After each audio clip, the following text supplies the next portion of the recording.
The Force binds all things across the galaxy, connecting every living being in an invisible web of energy and destiny. But what happens when a mind arrives that refuses to acknowledge destiny, a mind that believes the only power worth possessing is the power you build yourself? Lex Luthor had faced gods, aliens, and metahumans who could reshape reality with a thought. He had stood before Superman and refused to kneel. Now, as the acrid smoke cleared from his ruined experimental gateway, he found himself on his knees in an alley that stank of ozone and industrial runoff. The gateway was gone. Vaporized.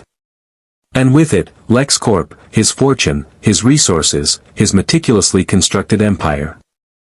Everything except the one thing that had always mattered, his mind. Lex rose slowly, his tailored suit torn and scorched, his hands scraped raw from the metal grating beneath him.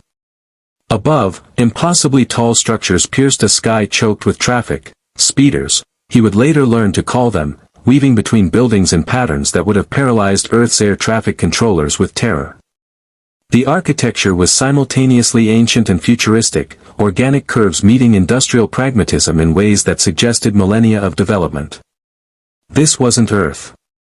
The realization came with clinical precision as Lex's mind catalogued the evidence. The advertisements flickering on distant towers displayed script in an alphabet he'd never seen.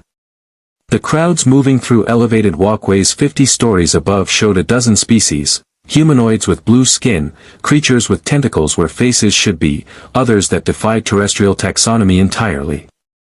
And the humans, because there were humans here, abundant and apparently native, wore clothing that suggested a post-scarcity society with pre-information age aesthetic sensibilities. Fascinating, Lex murmured, testing his voice. It worked. His lungs processed the air, slightly higher in nitrogen than Earth's atmosphere but breathable. His experimental personal shield generator had survived the transit, its indicator light pulsing green against his chest. The quantum scanner built into his watch displayed readings, though the energy signatures it detected made no sense. There was something pervasive here, something his instruments registered as a field phenomenon that shouldn't exist according to known physics. A distant explosion drew his attention. Smoke rose from the upper levels, and moments later, ships, military vessels by their profiles, streaked overhead in pursuit of something. The sound of blaster fire echoed down through the city's canyons. War. That much was universal. Lex activated his scanner's linguistic analysis protocol, designed originally to decode Kryptonian. If this dimension had humans, it had language, and language meant pattern. The device captured ambient audio from the crowds above, processing syntax and grammar at quantum speeds. Within minutes, it offered a translation matrix with 73% confidence. Good enough. He climbed the rusted maintenance ladder toward the populated levels, his mind already working through survival calculations. No resources. No reputation. No power base. In most scenarios, that would be fatal. But Lex Luthor had built empires from nothing before. He'd clawed his way out of Metropolis suicide slums through pure intellect and will. He could do it again. The key was information. Lex emerged into a marketplace that assaulted his senses with chaos. Vendors hawked goods in a dozen languages. The translator in his watch caught fragments: Republic credits, Separatist blockade, Jedi Council, Battle of Geonosis. Terms that meant nothing yet, but would. He observed. A merchant arguing over the exchange rate between Republic credits and peggets. A news hologram, crude three-dimensional projection technology, displaying what appeared to be a war report. Clones. Thousands of identical soldiers fighting alongside warrior monks with laser swords. Laser swords. Lex's eyebrow raised a fraction. The physics alone suggested technology far beyond Earth's capabilities, yet the society seemed stagnant, locked in aesthetic and cultural patterns that had endured for generations. How long had this civilization existed? How had they achieved interstellar travel but never moved beyond kinetic and plasma weapons? Why were warrior mystics leading armies instead of tacticians and generals? Every question revealed opportunity. A commotion erupted near a vendor's stall. Two thugs, one human, one a massive reptilian creature, were threatening an elderly merchant over protection money. The crowd turned away, the universal language of people who'd learned not to interfere. Lex watched the reptilian's posture, the human's hand hovering near a weapon at his belt. Crude. Predictable. The merchant was terrified, fumbling with a lockbox of credits. "Gentlemen," Lex said, his translator converting his words with only slight distortion. "I believe you're conducting business incorrectly." Both thugs turned. The human laughed. "This is Coruscant, smooth skin. Walk away or..." Lex pressed a sequence on his watch. The personal shield generator pulsed, reconfigured, and released a directional electromagnetic burst. Both thugs' weapons sparked and died, their neural patterns disrupted just enough to send them collapsing. Non-lethal. Lex had no interest in violence when precision served better. The merchant stared, then at Lex, then at his lockbox of credits. You saved my stock. The Zygerian Slavers Guild has been bleeding me dry.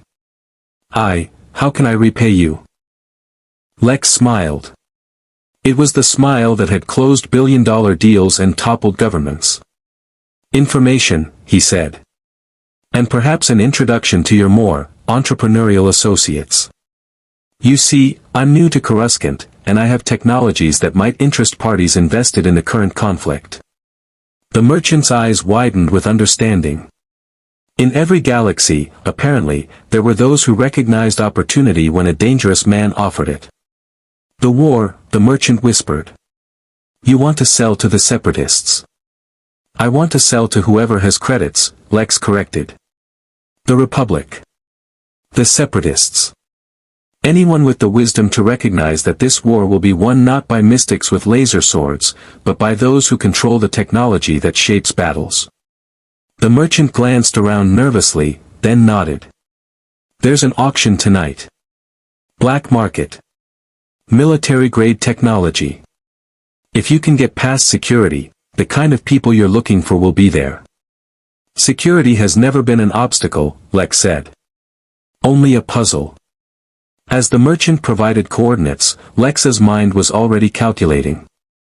He had no credits, no resources, no weapons to sell.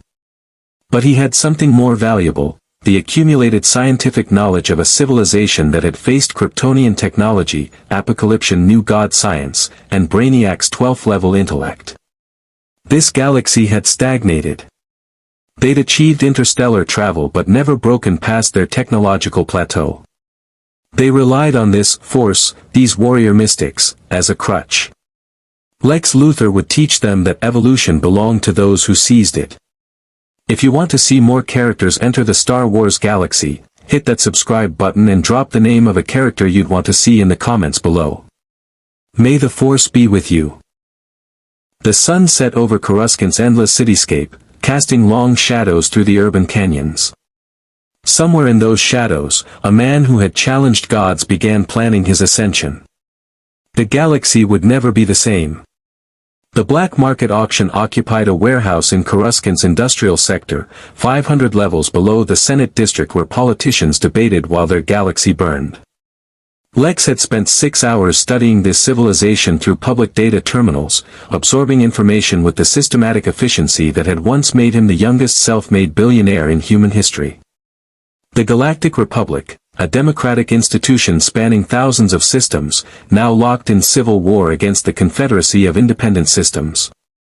The Separatists, as they were called, were backed by corporate interests, the Trade Federation, Banking Clan, Techno Union, Commerce Guild. Corporations leading a revolution. Lex appreciated the irony. And then there were the Jedi. Warrior monks who could move objects with their minds, predict attacks before they happened, influence the weak-willed with mere suggestion. The Republic called them peacekeepers. Lex called them what they were, a cult of superpowered beings who'd positioned themselves as the galaxy's moral arbiters for millennia. They were the problem. As long as Force users held power, technological advancement would remain secondary. Innovation stagnated when societies relied on mysticism. Lex filed that analysis away for later exploitation. The warehouse entrance was guarded by 2 Gamorrean thugs, porcine humanoids with the intelligence of particularly dim cattle. Lex approached with empty hands raised, his posture carefully calculated to project confidence without threat. "I'm here for the auction," he said.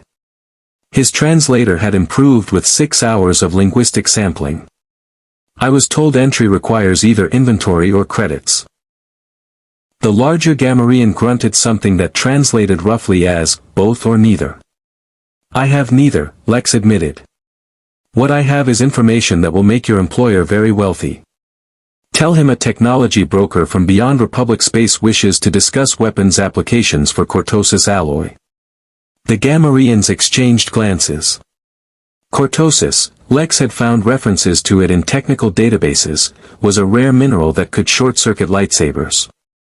The Jedi had nearly eradicated its mining operations centuries ago, deeming it too dangerous. Of course they had. Anything that threatened their monopoly on power had to be controlled. One Gamorrean spoke into a comlink. Seconds later, the warehouse door hissed open. Inside, the air thrummed with tension and greed. Approximately 60 beings occupied the space. Humans, Twi'leks, Duros, species Lex's database hadn't catalogued yet. On elevated platforms, weapons and military hardware were displayed under harsh lights. Blaster rifles. Thermal detonators. What appeared to be a miniature artillery cannon. All functional, all illegal, all destined for the Clone Wars meat grinder. Lex moved through the crowd, observing. A Neimoidian representative from the Trade Federation examining ion weaponry. Several humans in Corellian merchant attire bidding on starship components. And in the back, partially obscured by shadow, a figure whose presence made the crowd unconsciously maintain distance. Tall. Robed. A curved lightsaber hilt visible at his belt. Not Jedi. Wrong color scheme. Wrong posture. This one radiated authority that had nothing to do with Republic bureaucracy. Lex's instincts screamed danger and opportunity in equal measure. The auctioneer, a Devaronian with filed horns, began the proceedings. Items sold quickly, credits transferring through encrypted accounts. Lex watched the patterns, calculating profit margins, supply chains, the economics of war. The Republic was buying through intermediaries to avoid Senate oversight. The Separatists were buying to supplement their droid armies. Both sides were desperate. Desperation was leverage. Item 17, the auctioneer announced. Prototype energy shield generator. Republic military design. Stolen from a research facility on Corellia. Opening bid, 50,000 credits. Lex studied the device on display. Crude. Inefficient. The power matrix was poorly optimized, the field coverage inadequate. He designed better shields in his sleep. 60,000, called a separatist buyer. 70, countered a Republic intermediary. The bidding climbed to 140,000 before the separatist won. Lex calculated the actual production cost at perhaps 30,000 credits, accounting for materials and labor. Profit margins of 300%. And they thought they were being efficient. The auction continued. Lex waited, patient as a predator, until the auctioneer's assistant wheeled out item 23, a collection of damaged technology salvaged from a crashed Republic gunship. As is sale, the auctioneer said. No guarantees. Opening bid, 5,000 credits. No one bid. The components were too damaged, too specialized. Scrap value only. 5,000, Lex called out. Heads turned. The auctioneer's eyes narrowed. You have credits, stranger. I have a proposal, Lex said, walking toward the platform with measured steps. I'll repair that junk into functional prototypes worth 50 times the asking price. In exchange, I receive the salvage and 10% of your next auction's gross revenue. Laughter rippled through the warehouse. The auctioneer's expression shifted from annoyance to amusement. You. A human in a torn suit with no credits and no reputation. Why would I? Because in 72 hours, I'll deliver working prototypes of technology this galaxy hasn't seen in centuries, Lex interrupted. His voice carried absolute certainty. Because I know you're sitting on inventory you can't move, complex systems your buyers don't trust because they don't understand them. I'll make them understand. I'll make them desperate to buy. The robed figure in the back straightened slightly. Interested. The auctioneer studied Lex with new attention. 72 hours. If you deliver nothing, my Gamorreans will sell your organs to Hutt medical suppliers. If you deliver garbage, they'll do it slowly. If I deliver genius, Lex countered, you'll give me 20% and exclusive salvage rights. 15%. And you work under guard. Agreed. The auctioneer gestured, and 2 guards escorted Lex to a side workshop. The salvaged components arrived moments later, twisted metal, burned-out circuits, shattered power cells. Junk by any reasonable standard. Lex smiled. He'd rebuilt LexCorp from a condemned chemical plant and a single patent. He'd reverse-engineered Kryptonian technology from meteorite fragments. He'd built a warsuit capable of fighting Superman using nothing but human ingenuity and spite. This galaxy thought in terms of blasters and lightsabers. They'd been using the same basic technology for thousands of years, iterating instead of innovating. They'd forgotten what true advancement looked like. Lex activated his scanner, analyzing the Republic components. The power cells used to ban a gas, interesting. The circuits operated on principles similar to Earth technology but with notable differences in energy distribution. The weapon systems were elegant in their simplicity. And there, in the shield generator's burned-out core, he found it, a power coupling that used principles similar to his own dimensional gateway research. Hypermatter. This galaxy had discovered a form of exotic matter that could generate enormous energy from quantum fluctuations. They'd discovered it and then, done nothing revolutionary with it. They put it in starship engines and power generators and stopped thinking. Fools. Lex's mind raced through possibilities. Hypermatter plus Earth electromagnetic theory plus his own innovations in field dynamics equaled potential. Glorious, terrible potential. He began working, his hands moving with practiced precision.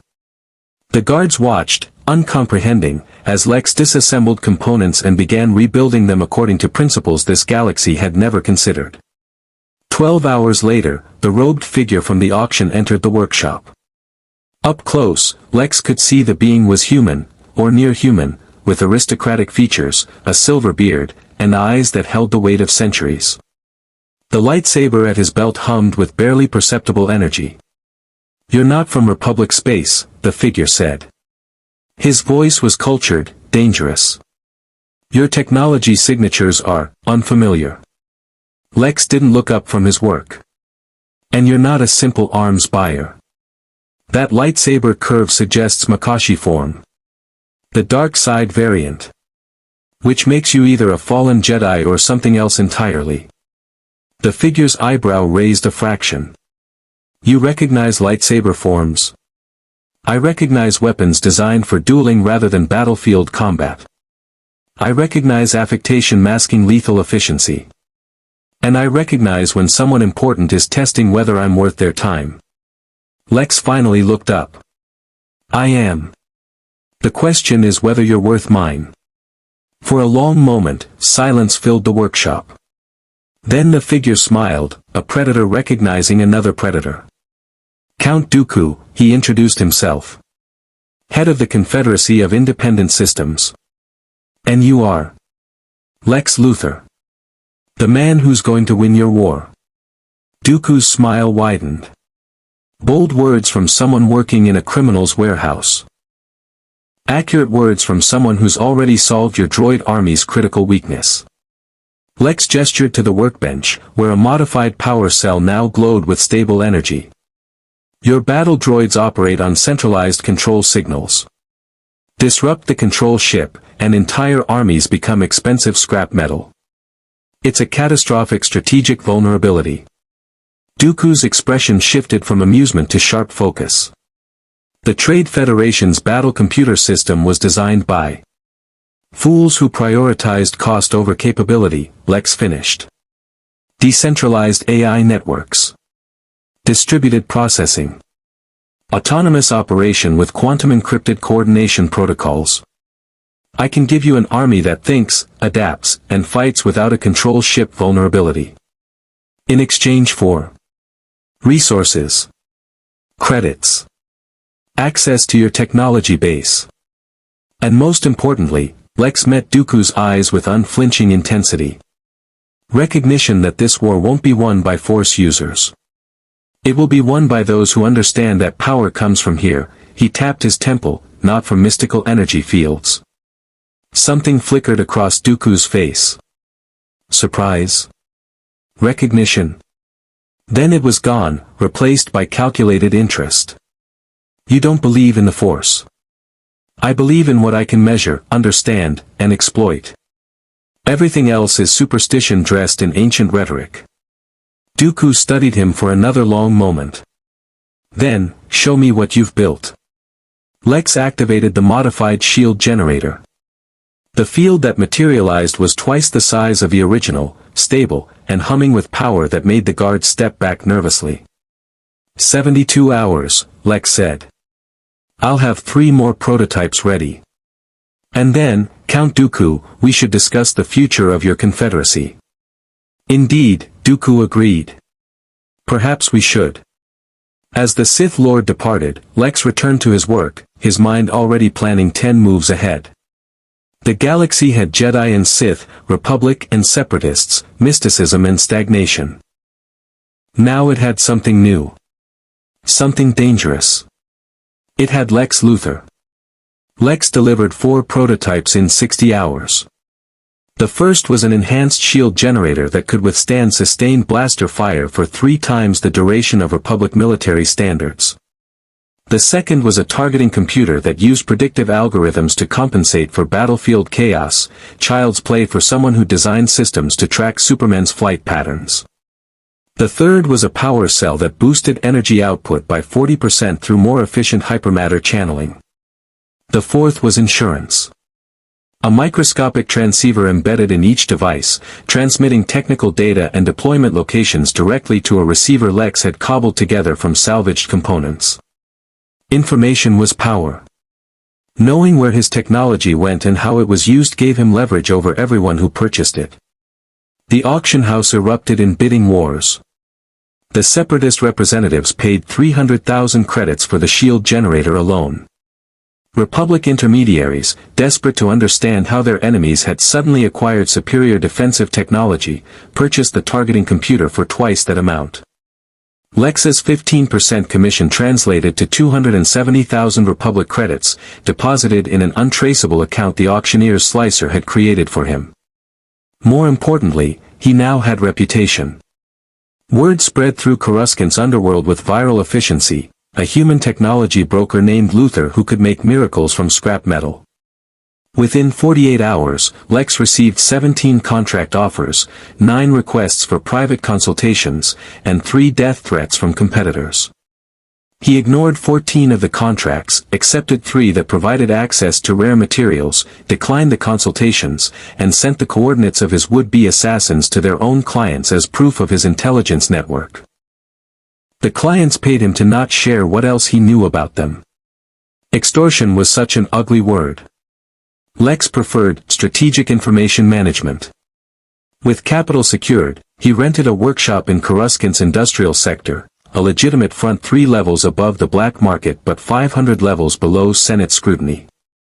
The sign above the door read, Luthor Technologies, Advanced Solutions for an Evolving Galaxy. Subtle. Professional. Unthreatening. His first employee was a Bith engineer named Brilbus Doak, whose genius had been wasted calibrating navigation computers for civilian freighters. Lex offered him triple his current salary and the opportunity to work on weapons systems that would reshape warfare. Brilbus accepted before Lex finished the pitch. His second employee was a human slicer named Kira Ven, whose criminal record included 18 counts of corporate espionage and 2 counts of slicing into Republic military databases. She was brilliant, immoral, and desperate for someone who appreciated her talents. Lex appreciated results. Within one standard week, Luthor Technologies had a staff of 7, a growing client list, and a prototype workshop that would have made Earth's DARPA weep with envy.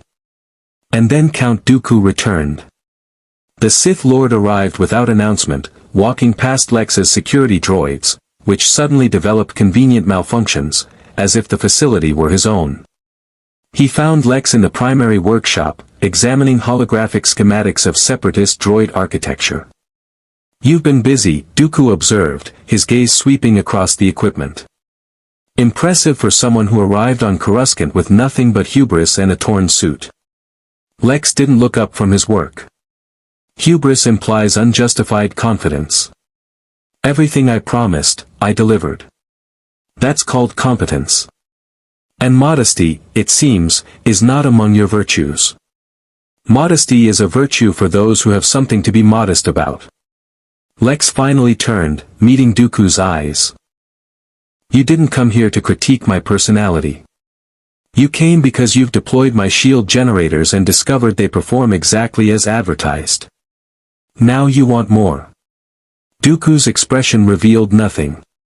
"The Separatist Council is interested in expanding our relationship with Luthor Technologies. Your targeting systems have proven valuable in recent engagements against Republic forces. They've proven valuable because your droid armies are predictable. Superior processing allows them to adapt in real time rather than following pre-programmed tactical patterns." Lex gestured to the holographic schematics. "But your B-1 battle droids are fundamentally flawed. Centralized control, limited individual processing, vulnerability to EMP and ion weapons. You're using them because they're cheap to mass produce, not because they're effective. And you can design better. I can design battle droids that would make your current models look like children's toys. But that's not what you need." Lex manipulated the hologram, highlighting supply lines and production facilities. "Your problem isn't droid quality. It's strategic overreach. You're fighting a war of attrition against an enemy with clone armies, biological soldiers who adapt, think independently, and operate without centralized control vulnerabilities. You can't win through mass production alone." Dooku moved closer, studying the holographic display with sudden intensity. "What would you recommend?" "Asymmetric warfare. Stop trying to match the Republic's strength and exploit their weaknesses." Lex pulled up intelligence reports he'd purchased from information brokers. "The Jedi are overstretched, serving as generals in a war they're philosophically unprepared for. The clone army is loyal but finite, they can't replace casualties as quickly as you can manufacture droids. And the Republic's supply lines are vulnerable because they rely on corrupt corporations and bureaucratic oversight." "You've studied our war extensively." "I've studied all wars extensively. The principles remain constant across galaxies." Lex closed the hologram and fixed Dooku with a calculating stare. "But I'm not interested in being a simple arms dealer. I want a seat at your table. I want access to separatist research facilities, manufacturing infrastructure, and political networks. In exchange, I'll design weapons systems that will break the Republic's military advantage. You would work exclusively for the Confederacy. I would work for whoever pays me and provides the resources I require. If the Republic offers better terms, I'll consider them. This is business, not ideology." A dangerous smile played at Dooku's lips. "You're refreshingly honest about your mercenary nature. Honesty is efficient. It eliminates misunderstanding." Lex leaned against the workbench, arms crossed. "But let's address the real reason you're here, Count Dooku. You're not just a political leader. That lightsaber isn't ceremonial. You're a Force user who left the Jedi Order, and you're using this war for purposes beyond separatist independence." The temperature in the room seemed to drop.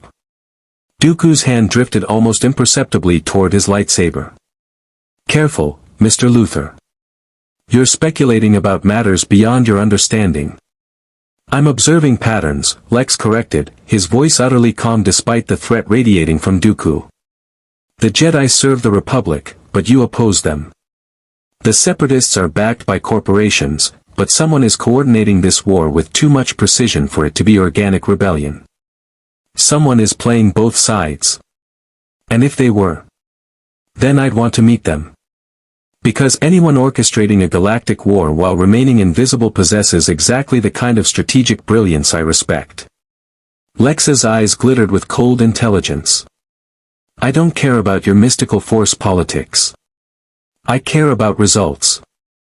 If you, or your mysterious master, can provide me with resources and opportunity, I'll provide you with technologies that will reshape this conflict. Dooku studied him for a long, dangerous moment. Then the tension evaporated, replaced by something almost like respect. You're either remarkably brave or suicidally reckless. I'm neither. I'm simply aware of my value. Kill me, and you lose access to technological innovations this galaxy hasn't seen in millennia. Work with me, and you gain advantages the Jedi can't counter with their Force abilities. The Force is more powerful than you comprehend. Then demonstrate it. Lex gestured casually. Move something with your mind. Read my thoughts. Show me this mystical power that justifies millennia of Jedi dominance.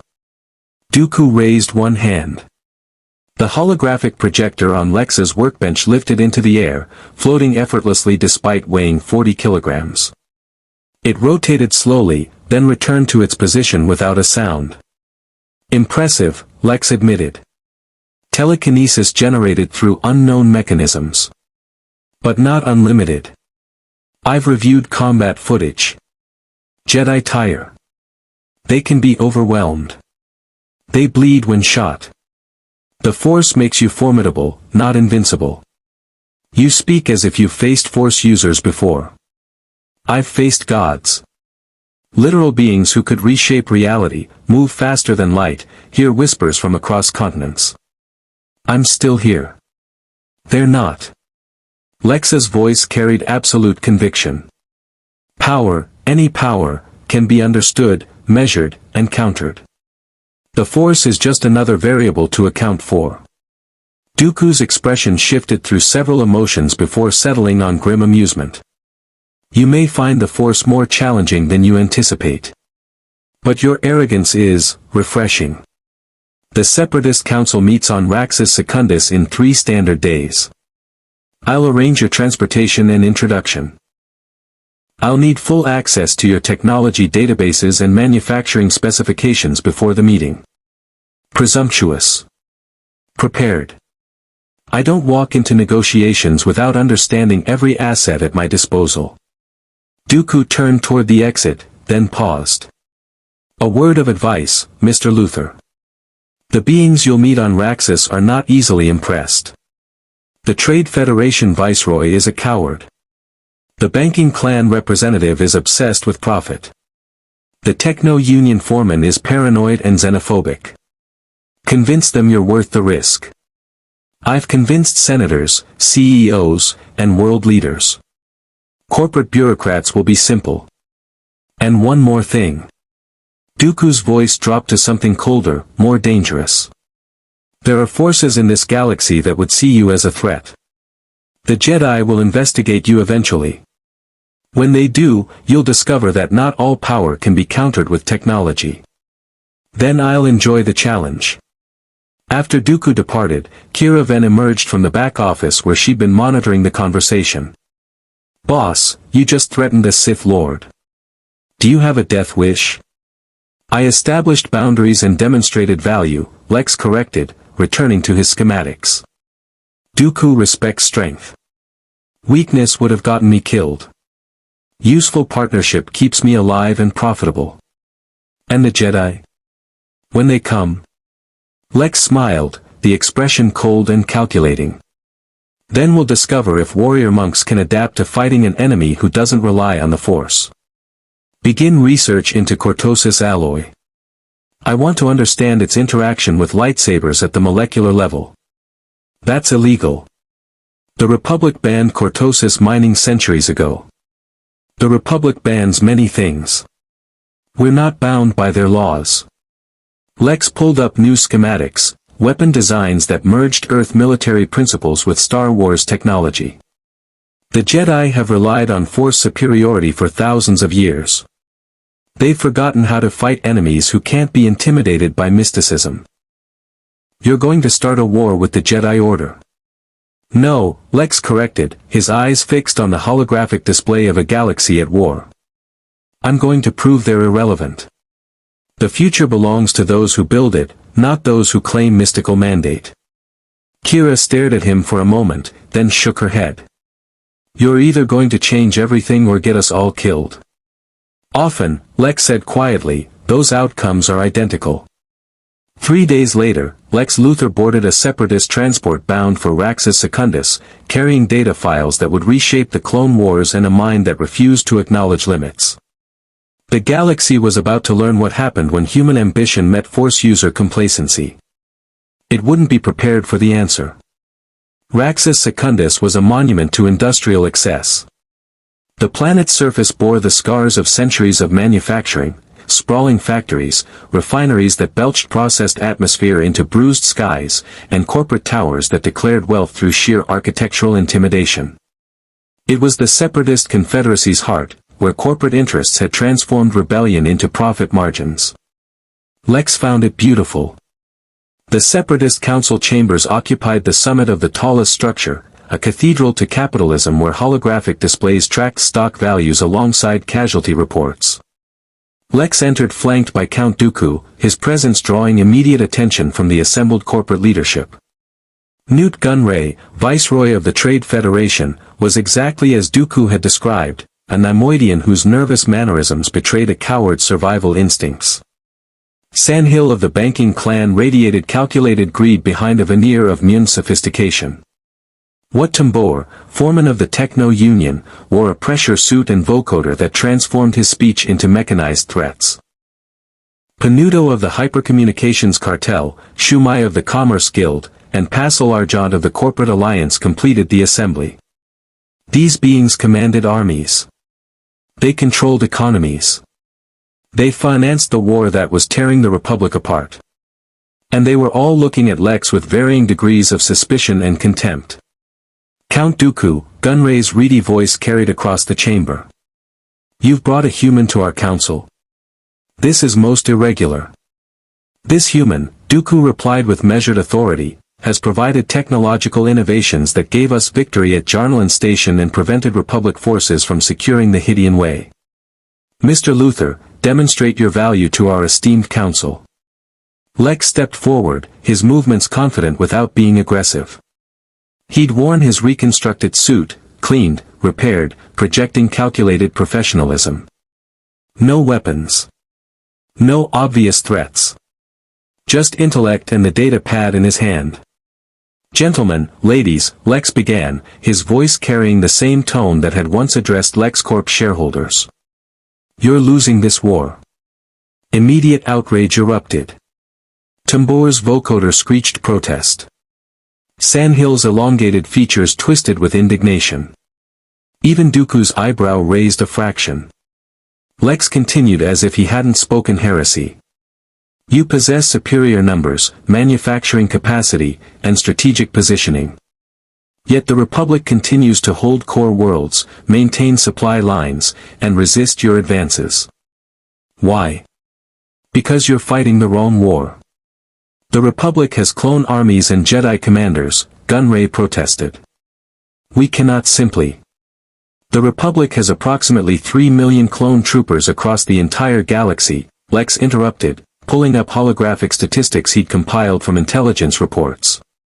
You produce that many battle droids every 6 standard weeks. Yet you're stalemated. The problem isn't resources. It's application. Sandhill leaned forward, his calculating eyes fixed on the data. What do you propose? Asymmetric warfare combined with strategic deception. The Republic's strength is centralized command through the Jedi and tactical flexibility through clone intelligence. Your strength is numbers and industrial capacity. You're trying to match their advantages instead of exploiting their weaknesses. Lex manipulated the hologram, displaying Republic fleet deployments. The Jedi are spread across 1,000 systems, serving as generals despite no military training beyond lightsaber combat. They rely on Force abilities to compensate for tactical inexperience. Remove Force precognition from the equation, and they're vulnerable. How does one remove the Force? Dooku asked, his voice carrying dangerous curiosity. By introducing variables they can't predict. The Force allows Jedi to sense danger, anticipate attacks, read emotional states. But it's not omniscience, it's pattern recognition enhanced by mystical energy. Introduce sufficient chaos, sufficient randomness, and their advantage diminishes. Lex pulled up new schematics. I propose 3 initiatives that will fundamentally alter this conflict's trajectory. And these initiatives are: What Tambor's vocoder buzzed with skepticism. First, decentralized droid intelligence. Your current battle droids operate through centralized control, making them vulnerable to single-point failures. I'll design autonomous combat units with distributed processing, destroy the command ship, and they continue fighting. Each unit thinks independently while coordinating through quantum-encrypted networks. The cost, Gunray began, will be offset by reduced losses and increased battlefield effectiveness. Your current model is cheap but inefficient. My model is expensive but devastatingly effective. The return on investment appears within 3 major engagements. Shu Mai of the Commerce Guild nodded slowly. Continue. Second, Force nullification technology. The Jedi's precognitive abilities come from their connection to the Force, an energy field that permeates living beings. Disrupt that connection locally, and you neutralize their primary advantage. I've identified 3 methods: cortosis alloy weaponry that shorts lightsabers, neural disruptors that interfere with Force sensitivity, and Isilamri deployment, creatures that create Force void bubbles. Dooku's expression darkened. Isilamri are difficult to acquire and maintain. Then we focus on cortosis and neural disruption until Isilamri become accessible. I'm not proposing perfection immediately. I'm proposing incremental advantages that compound over time. And the third initiative? Sandhill's tone suggested he was already calculating profit margins. Strategic misinformation. The Republic's intelligence networks are extensive but fragmented. Senate oversight creates bureaucratic delays. Clone loyalty prevents infiltration. But information flow can be manipulated. I propose establishing false supply lines, fake defector networks, and phantom fleet movements. Make the Republic commit resources to defend targets we never intended to attack. The council members exchanged glances. Lex could see the calculations occurring behind their eyes: risk assessment, profit analysis, political advantage. Your proposals are ambitious, Pascal Argent said carefully. But you're an unknown quantity. A human with no military record, no corporate backing, no credentials beyond Count Dooku's recommendation. Why should we trust you with separatist resources? Because I don't ask for trust. I ask for results-based contracts. Lex set terms with the confidence of someone who'd negotiated with world governments. Provide me with 3 million credits, access to 1 manufacturing facility, and 6 months. If my prototype autonomous battle droids don't outperform your current models in live combat testing, you lose nothing but the initial investment. If they succeed, I receive long-term contracts and expanded resources. 3 million credits is substantial, Sandhill noted. Even for the banking clan. Compared to the billions you're spending on this war, it's negligible. Compared to the strategic advantage it provides, it's irrelevant. Newt Gunray's nervous fingers drummed against the conference table. And if the Jedi discover your facilities? If the Republic targets your operations? Then I'll demonstrate that I can defend against both. Security is part of my proposal. Lex's smile carried cold amusement. I've already identified 17 Republic intelligence assets on Raxus Secundus. I can provide you with their identities, communication protocols, and handler networks. Consider it a signing bonus. The chamber fell silent. Even Dooku looked surprised. You've been on Raxus for less than 6 hours, Tambor said slowly. How could you possibly? I'm very good at my job. Lex transmitted the intelligence data to the Council systems. Review it. Verify it. You'll find I'm accurate. What Tambor examined the files, his vocoder emitting increasingly agitated sounds. These operatives, several have been under investigation, but we lacked proof. This information is concerning and valuable. Information is my currency, Lex said. I trade in advantages. The question is whether you're willing to purchase what I'm selling. Sandhill stood, his imposing height lending gravity to his words. The banking clan moves that we approve Mr. Luthor's proposal. 3 million credits for prototype development, with contracts contingent on performance. The Commerce Guild seconds, Shumai added. The Techno Union concurs, Tambor's vocoder announced. Though I insist on oversight of the manufacturing facility. One by one, the council members voted approval. Even Gunray, despite his obvious nervousness, recognized opportunity when it was presented with sufficient data. Then it's settled, Dooku declared. Mr. Luthor, you have your resources. Do not disappoint us. I don't disappoint people who pay me appropriately, Lex replied. I save disappointment for those foolish enough to become my enemies.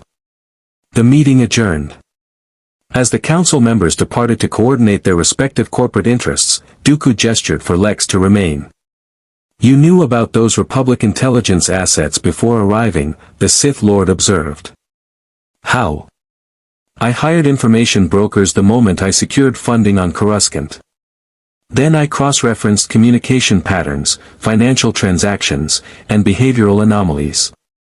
Intelligence work is pattern recognition. Most beings are predictable. You spent considerable credits gathering that intelligence. I spent considerable credits buying credibility. The information itself was simply the product. Lex met Dooku's gaze evenly. You brought me here to impress your council. I delivered. You delivered more than I anticipated. Dooku's tone carried warning beneath the compliment. Be cautious, Mr. Luthor. The council sees you as useful now. But useful tools can become threatening when they demonstrate too much independence. Then I'll ensure my usefulness consistently outweighs my threat level. It's basic cost-benefit analysis. And what of the Jedi? When they inevitably investigate Luthor technologies? Let them investigate. They'll find a legitimate technology firm conducting legal research. My more sensitive projects will be appropriately compartmentalized. Lex's expression hardened. But when they do come, and they will, I'll be prepared. The Jedi rely on intimidation backed by force abilities. Remove the intimidation factor, and they're simply warrior monks with laser swords facing someone who understands warfare at levels they've never conceptualized. Dooku studied him with an expression that might have been concern or might have been anticipation. You truly don't fear them. I don't fear anyone who bleeds. Lex turned toward the chamber's viewports, looking out over Raxus Secundus's industrial landscape. I've fought beings who claimed godhood. I've stood against aliens who could level cities. The Jedi are formidable, but they're not invincible. Everything can be defeated. It's simply a matter of identifying the correct methodology. Your confidence borders on delusion.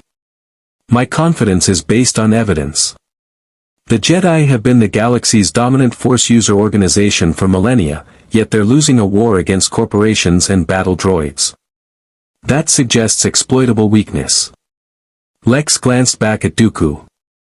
You were a Jedi once. You left them. Why? For a moment, Dooku's composed mask slipped. Because they're fools. They claim to serve the Force while serving corrupt politicians. They preach non-attachment while forming dependencies. They've stagnated into irrelevance. Then we agree on something fundamental. Stagnation is death.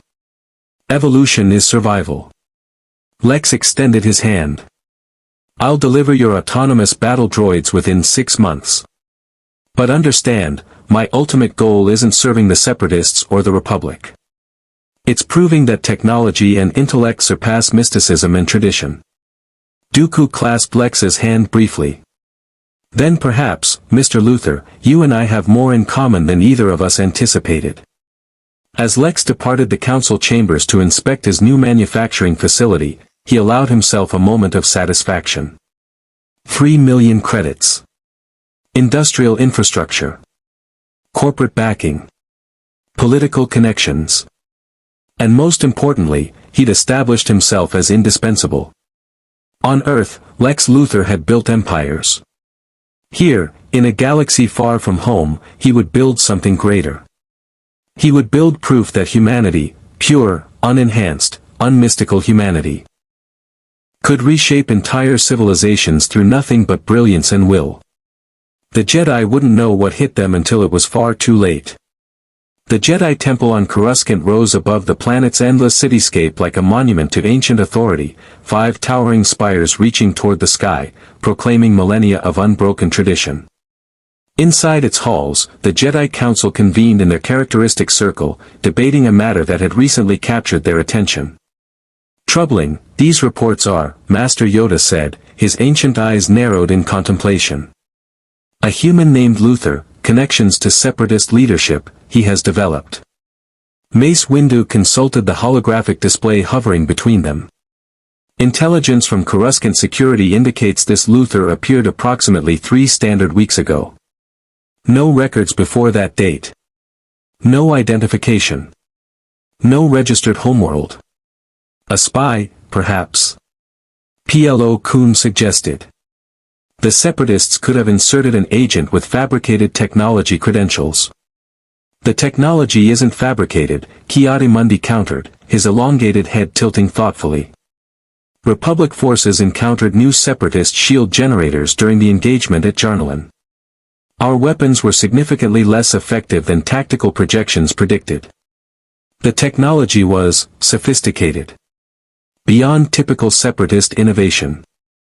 Obi-Wan Kenobi stepped forward from the council's periphery, his expression troubled. Masters, I've reviewed the intelligence files. This Luthor established a technology firm within days of appearing on Coruscant. Within weeks, he secured contracts with Separatist corporate interests. The speed of his ascension is unprecedented. Concerning, yes. But evidence of wrongdoing, it is not, Yoda noted. Legal, his business operations appear.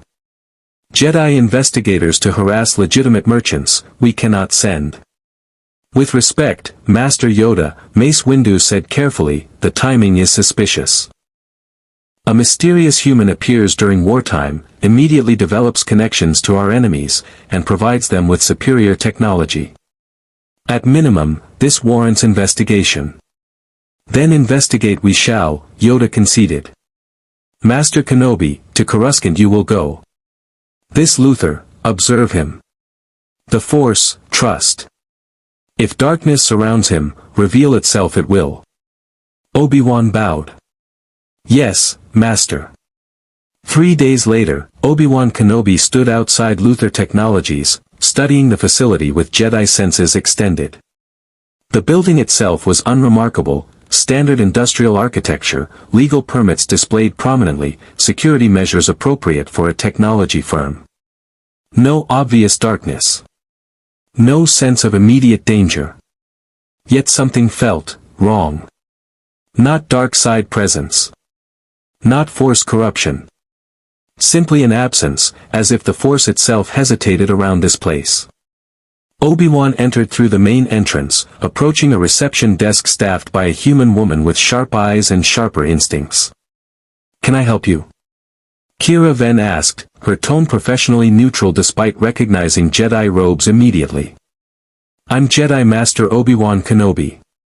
I'd like to speak with Mr. Luthor regarding his business operations. Do you have an appointment? I represent the Jedi Council. I don't require appointments. Kira's expression remained unchanged. Mr. Luthor operates by schedule, not by assumed authority. However, I'll inquire if he has time. She pressed a calm link. Boss, there's a Jedi here to see you. Should I tell him you're busy redesigning the fundamental principles of droid warfare, or should I be polite? A pause. Then Lex's voice, carrying amusement, send him to Workshop 3. I've been expecting this visit. Kira gestured toward a corridor.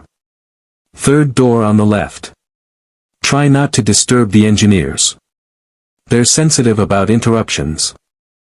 Obi-Wan found Lex Luthor exactly where indicated, standing before a holographic display of droid schematics, his hands manipulating the projection with practiced efficiency. The man looked younger than Obi-Wan had anticipated, perhaps early 40s in Earth years, with sharp features and eyes that assessed everything with calculating intensity. Master Kenobi, Lex greeted without turning. I wondered which Jedi they'd send. Someone prominent enough to represent Council interest but not so senior as to suggest immediate threat. You're the perfect diplomatic probe. You knew the Jedi would investigate you? Of course. A mysterious human with advanced technology suddenly working with separatists. I'd investigate me. Lex finally turned, meeting Obi-Wan's gaze directly. The question is what you hope to discover. The truth about who you are and what you're doing. I'm a technology developer creating innovations that various parties find valuable. That's what I'm doing. As for who I am, Lex smiled without warmth. That's a more complicated question. Would you like the convenient lie or the uncomfortable truth? Obi-Wan extended his Force senses, trying to read Luthor's intentions. He encountered nothing. Not a Force void like Isalamri created, but simply an absence of the usual emotional resonance. It was like trying to read a sophisticated machine. The truth, preferably. The truth is that I'm from somewhere beyond Republic space. Somewhere your star charts don't reach.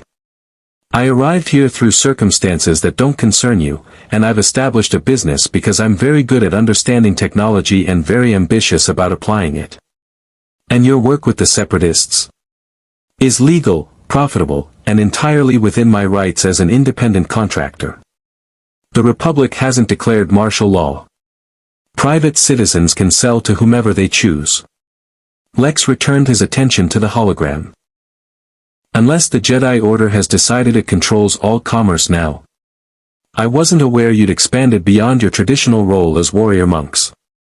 The subtle barb didn't go unnoticed. Obi-Wan stepped closer, examining the droid schematics. You're designing autonomous battle droids. I'm designing droids with improved processing capabilities. What my clients use them for is their concern. Those clients are actively waging war against the Republic. As is their legal right under the Confederacy of Independent Systems Charter. The Republic's clone army wages war against them as well. Both sides purchase weapons. I simply provide superior products. Obi-Wan felt frustration building, a reaction he carefully controlled. You speak of war as if it's simply business. Because it is business. Tragically, destructively, but undeniably business. The Republic awards military contracts.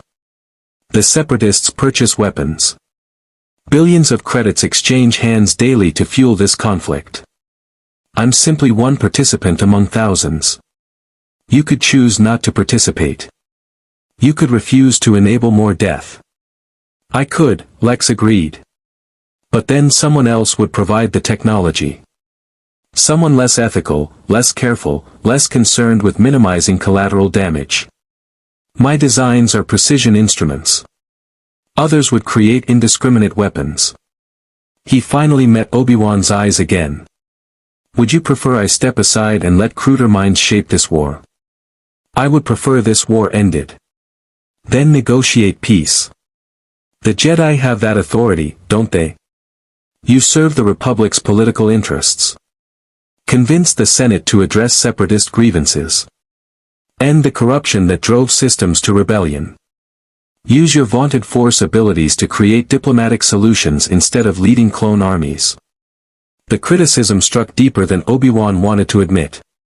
The Jedi had become generals, commanders, soldiers in a war they'd never wanted. The Council debated constantly whether they'd strayed from their path. "You know nothing of the Jedi," Obi-Wan said quietly. "I know you're warrior monks who've claimed moral authority for millennia while serving politicians. I know you rely on Force abilities to maintain influence. I know you train children in combat techniques while preaching peace. I know you forbid attachment while forming deep bonds to your order." Lex's voice carried no malice, just clinical observation. "You're hypocrites with laser swords who've convinced yourselves you're guardians. The only difference between you and the Sith is which side of the Force you claim. You don't understand the Force. I understand power structures. The Force is simply another form of power that certain beings possess and others don't. You've used that power to position yourselves as arbiters of right and wrong. But power doesn't grant wisdom. It doesn't make you correct. It just makes you dangerous when you're wrong." Obi-Wan's hand drifted toward his lightsaber, not threatening, just reflexive. Lex noticed immediately. "Are you going to attack me, Master Kenobi? Kill an unarmed civilian in his own facility because he voiced philosophical disagreement? That would certainly demonstrate Jedi principles." Obi-Wan's hand stopped. Lex was right. He was unarmed. He'd committed no crime. He'd simply challenged the Jedi's moral authority with arguments Obi-Wan had no good counter for. "I'm not your enemy," Obi-Wan said carefully. "I'm trying to understand whether you're a threat to Republic security. I'm a threat to Jedi complacency. You've relied on Force superiority for so long that you've forgotten how to compete with beings who develop power through other means.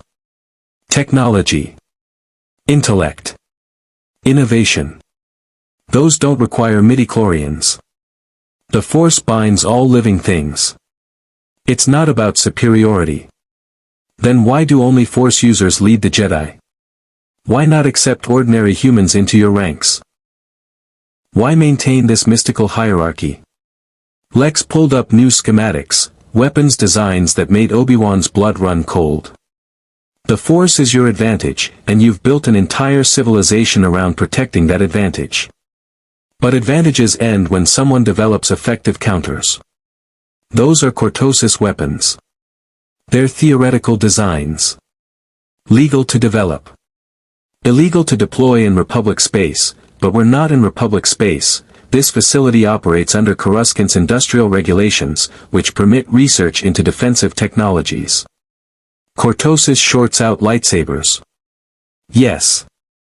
Which means non-Force users could defend themselves against Force users. Interesting how the Jedi banned cortosis mining centuries ago. Almost as if you wanted to maintain your monopoly on certain kinds of power." Obi-Wan felt the ground shifting beneath his philosophical foundation. Everything Luthor said was technically legal, morally defensible from certain perspectives, and strategically brilliant. Yet it felt wrong. Dangerous. "What do you want, Mr. Luthor?" "Really?" Lex considered the question for a long moment. "I want to prove something. I want to demonstrate that intelligence and technology can achieve what mysticism and tradition cannot. I want to show this galaxy that Force users aren't special, they're just beings with genetic advantages who've convinced everyone else to worship them. And if proving that requires helping the Separatists win this war, the Separatists won't win. Neither will the Republic. Wars like this end in negotiation or exhaustion, not decisive victory. But while it continues, I'll ensure both sides receive technology that makes their soldiers more effective and their civilians safer." Is that so terrible? You're profiting from suffering. I'm profiting from providing solutions. Suffering existed before I arrived. It will exist after I'm gone. The question is whether the beings suffering have access to better technology while they fight. Lex's expression hardened. "Don't pretend moral superiority, Master Kenobi. The Jedi are generals in this war. You lead clone soldiers, beings bred for combat, trained from childhood, designed to die for a republic that considers them property. Where's your ethical high ground there? The words hit like physical blows. Obi-Wan had struggled with exactly those questions. The clones were sentient beings. They deserved rights, recognition, freedom. But the Republic treated them as military assets. I should arrest you, Obi-Wan said, knowing it was hollow threat. On what charges?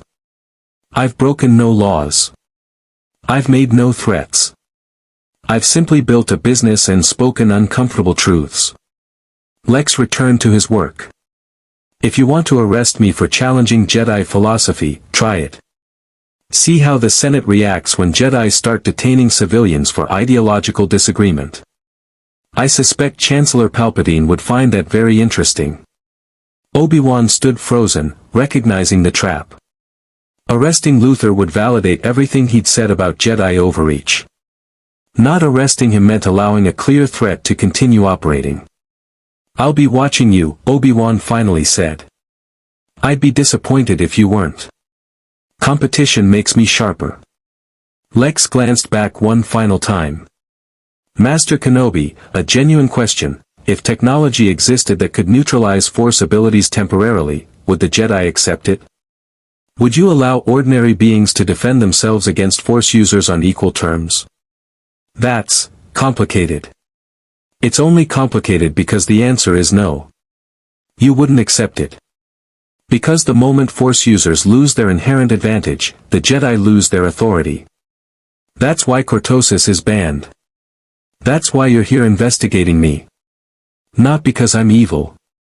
Because I'm dangerous to your power structure. Obi-Wan had no response. He left Luthor Technologies feeling more troubled than when he'd arrived. Back at the Jedi Temple, he reported to the Council. Dangerous, this Luthor is, Yoda assessed after hearing Obi-Wan's account. But criminal, he is not. Limited, our options are. He's designing cortosis weapons, Obi-Wan protested. He's creating technology specifically to counter lightsabers and Force abilities. Legal, such research is. Ban it, we cannot, without overstepping our authority. Mace Windu's expression was grave. Master Yoda is correct. We can monitor him, but we can't act against him without evidence of actual crimes. The Republic is still nominally a democracy. We serve it, we don't rule it. Then we watch him make weapons that will kill Jedi. We watch, Yoda confirmed. And prepared, we must be. Changing, the galaxy is. Our place in it, question we must. As the council adjourned, Obi-Wan couldn't shake the feeling that Lex Luthor represented something new. Not dark side. Not Sith. Something potentially more dangerous, a brilliant mind that refused to acknowledge Force user supremacy. The Jedi had faced many threats across millennia. They'd never faced someone who simply didn't believe they mattered. 5 months into his contract with the Separatist Council, Lex Luthor unveiled his masterwork. The testing facility on Hyperi, a remote world already ravaged by the Clone Wars, had been transformed into a demonstration arena. Separatist leadership arrived in their respective transports, Count Dooku representing the political facade, the corporate council members representing their financial interests, and several Separatist military commanders representing tactical realities. In the arena's center stood 50 prototype battle droids unlike anything the galaxy had seen. They resembled B-2 super battle droids in basic configuration, but every detail spoke of revolutionary advancement. Reinforced chassis constructed from Durasteel cortosis alloy composite. Distributed processing cores that allowed independent operation without centralized control. Adaptive combat algorithms that learn from battlefield data in real time. And most significantly, integrated force disruption technology that created localized interference fields. Lex stood at the observation platform's railing, Kira Ven beside him managing technical readouts. Gentlemen, ladies, Lex addressed the assembled Separatist leadership. You've invested 3 million credits and 5 months into this project. You've provided facilities, materials, and access to your technology databases. Today, you'll see your return on investment. These droids better perform as advertised, what Tambor's vocoder crackled. The Techno-Union has diverted significant manufacturing capacity to this project. They'll exceed advertised performance, Lex replied. Kira, initiate combat scenario 1. The arena's environment shifted. Holographic projections created a simulated battlefield, Republic forward position, defensive emplacements, clone trooper formations. Real clone troopers? No. Too valuable and too ethically complicated even for separatist testing. Instead, advanced combat droids programmed to mimic clone tactical patterns filled the opposing force. Standard assault scenario, Lex narrated.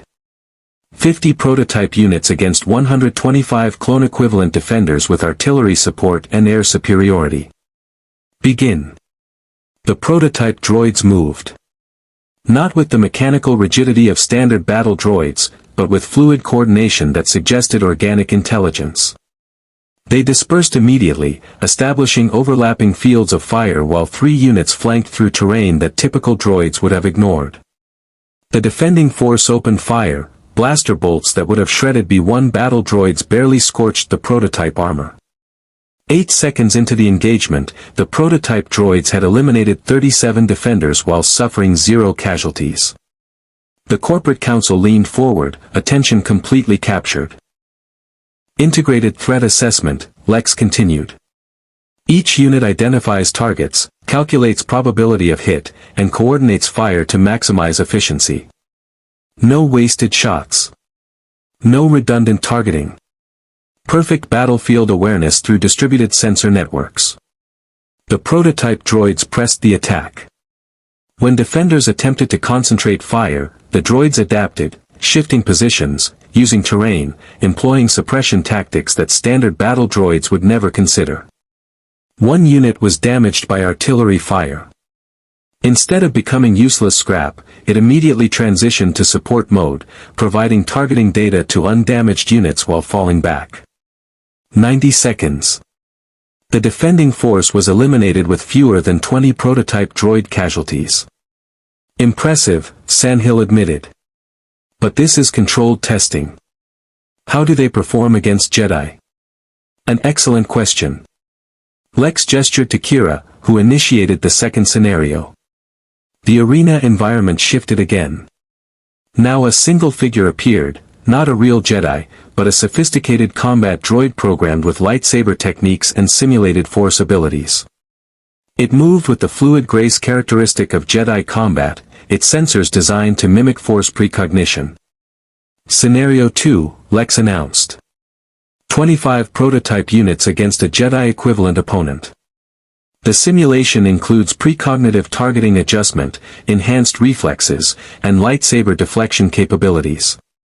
This is the threat profile that has made Jedi nearly invulnerable on conventional battlefields.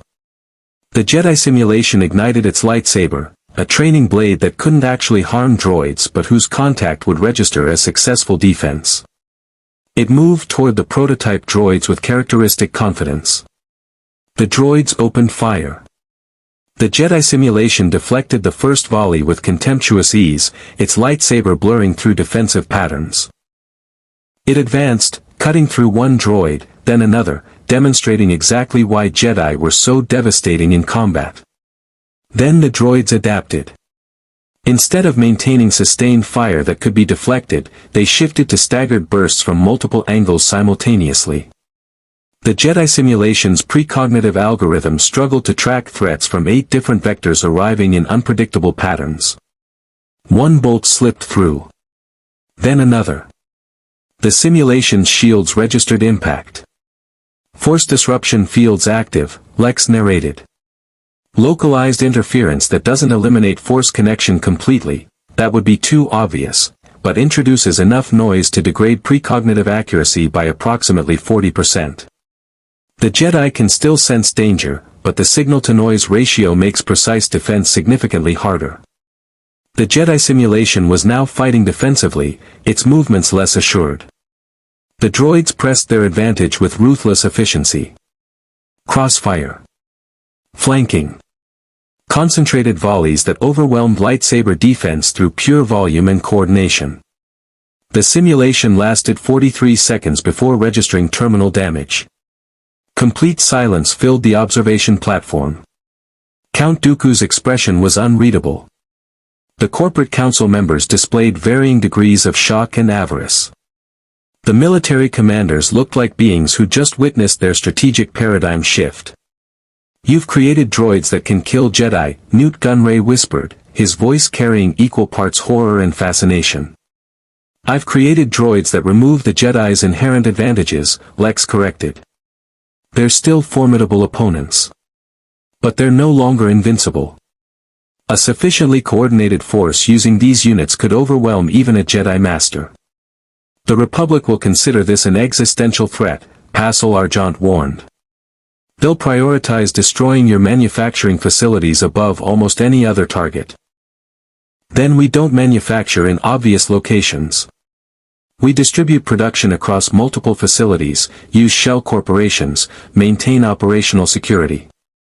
Lex pulled up production specifications. "I've designed the manufacturing process for modular implementation. 20 small facilities produce components that are assembled at secure locations. Destroy one facility, and you've eliminated 5% of production capacity, not the entire operation." What Tambor's vocoder emitted calculating sounds. Production costs per unit. 47,000 credits at current scale. Decreases to 38,000 at mass production levels. Expensive compared to be 1 battle droids, but comparable to be 2 super battle droids while offering exponentially superior performance. "And you're certain the force disruption technology functions against actual Jedi?" Sandhill pressed. "Simulations are not reality. I'm certain the principles are sound. Field testing against actual Jedi will provide final validation, but the physics are unambiguous. Force sensitivity operates through midichlorian interaction with a pervasive energy field. Introduce sufficient electromagnetic and quantum interference at specific frequencies, and you degrade that interaction." Lex's smile was cold. "The Jedi have never faced opponents who understood their abilities at a technical level. They've relied on mystique and superstition to enhance their reputation. I've stripped that away." Count Dooku finally spoke, his voice carrying something that might have been concern. "Mr. Luthor, you've delivered precisely what you promised. Perhaps more. But you must understand, releasing these droids into production will escalate this war dramatically. The Jedi will respond. The Republic will respond. Are you prepared for the consequences?" "I'm prepared for anything that generates profit and proves my point," Lex replied. "The question is whether the Separatist Council is prepared to commit to production. You have the manufacturing capacity. You have the financial resources. Do you have the courage to fundamentally alter the Clone Wars trajectory?" The council members exchanged glances, communicating through subtle gestures and shared looks. These were beings who'd committed to galactic rebellion. They'd already crossed the Rubicon of acceptable corporate behavior. But this felt different. This felt like declaring war specifically on the Jedi Order. "The banking clan approves production," Sandhill declared. "We'll provide 50 million credits for initial manufacturing setup." "The Commerce Guild concurs," Shumai added. "We'll allocate facility resources. The Techno Union will oversee production quality control," Wat Tambor announced. One by one, the council members committed resources until Lex had everything required for mass production. Only Count Dooku remained silent, his expression troubled. "You disapprove?" Lex asked after the meeting adjourned and only they remained. "I approve of your effectiveness. I'm concerned about your motivations." Dooku studied Lex with ancient, calculating eyes. "You claim this is about profit and proving intellectual superiority over Force users. But I sense something deeper. Something personal. You sense incorrectly. I'm not driven by personal vendetta. I'm driven by principle, the principle that power should belong to those who build it, not those who inherit it through genetic advantage. The Force is not merely genetic advantage. Isn't it? Midichlorians are inherited. Force sensitivity runs in bloodlines. The Jedi recruit children specifically because they possess higher midichlorian counts. That's genetic selection masquerading as mystical calling. Lex's voice carried conviction born from genuine belief. I represent something this galaxy hasn't seen in millennia, a purely technological threat to Force user dominance. And when my droids prove effective against Jedi in actual combat, the paradigm shifts. Forever. Dooku was quiet for a long moment. You may succeed in killing Jedi, Mr. Luthor. But you should know, there are worse things in this galaxy than the Jedi Order. Forces that make their philosophies seem almost benign by comparison. You're referring to the Sith. Dooku's expression flickered. You know of the Sith? I know of Force user philosophies divided into artificial dichotomies. Light and dark. Jedi and Sith. It's juvenile thinking, reducing complex power dynamics to binary oppositions. Lex met Dooku's gaze directly. I know you're more than a former Jedi who leads the Separatists. I know someone orchestrates this war with too much precision for it to be organic conflict. And I know that someone likely subscribes to Sith philosophy. Dangerous knowledge. Only if I'm stupid enough to act on it prematurely. I'm not interested in exposing your master or disrupting whatever grand plan you're executing. I'm interested in proving my point and becoming wealthy in the process. Your Sith Lord's agenda doesn't threaten mine. Yet. And if it does, then we'll negotiate new terms. I'm flexible about alliances as long as they serve my interests. Lex began gathering his technical data. Your master wants to destroy the Jedi Order. I want to prove they're irrelevant. Our goals align sufficiently for continued cooperation. Dooku smiled, an expression that carried genuine amusement. You're either remarkably brave or catastrophically foolish. I'm neither. I'm simply realistic about power dynamics. Your master needs the Separatists as a military force to pressure the Republic. The Separatists need my technology to overcome Jedi advantages. I need Separatist resources to develop that technology. It's a stable triangle of mutual benefit. Until one party decides the triangle should become a line. Then I'll ensure I remain the point everyone needs to reach their objectives. Lex headed toward the exit, then paused. Count Dooku, a final observation, your master is using you. Whatever he's promised about power or galactic reformation, he'll discard you when you're no longer useful. That's how Sith operate according to historical records. The rule of two demands it. Dooku's eyes narrowed dangerously. You presume much. I observe patterns. Master and apprentice. One to embody power, one to crave it. Eventually, the apprentice either kills the master or is killed trying. It's an inherently unstable system that rewards betrayal. You're too intelligent not to recognize that. And you're sharing this analysis why? Because when your master eventually betrays you, and he will, you'll need allies. Powerful ones. Ones who aren't bound by Force user politics. Lex's smile was calculating. Consider it a long-term investment. I help you survive Sith treachery. You provide me with whatever resources I need to continue proving that technology surpasses mysticism. Everyone profits. Dooku studied him for a long, dangerous moment. Then, your arrogance may yet get you killed, Mr. Luthor. My arrogance has kept me alive against beings far more dangerous than Sith Lords. I'll take my chances. As Lex departed Hyperi with signed contracts for mass production of his prototype droids, he allowed himself a moment of satisfaction. The corporate council was committed.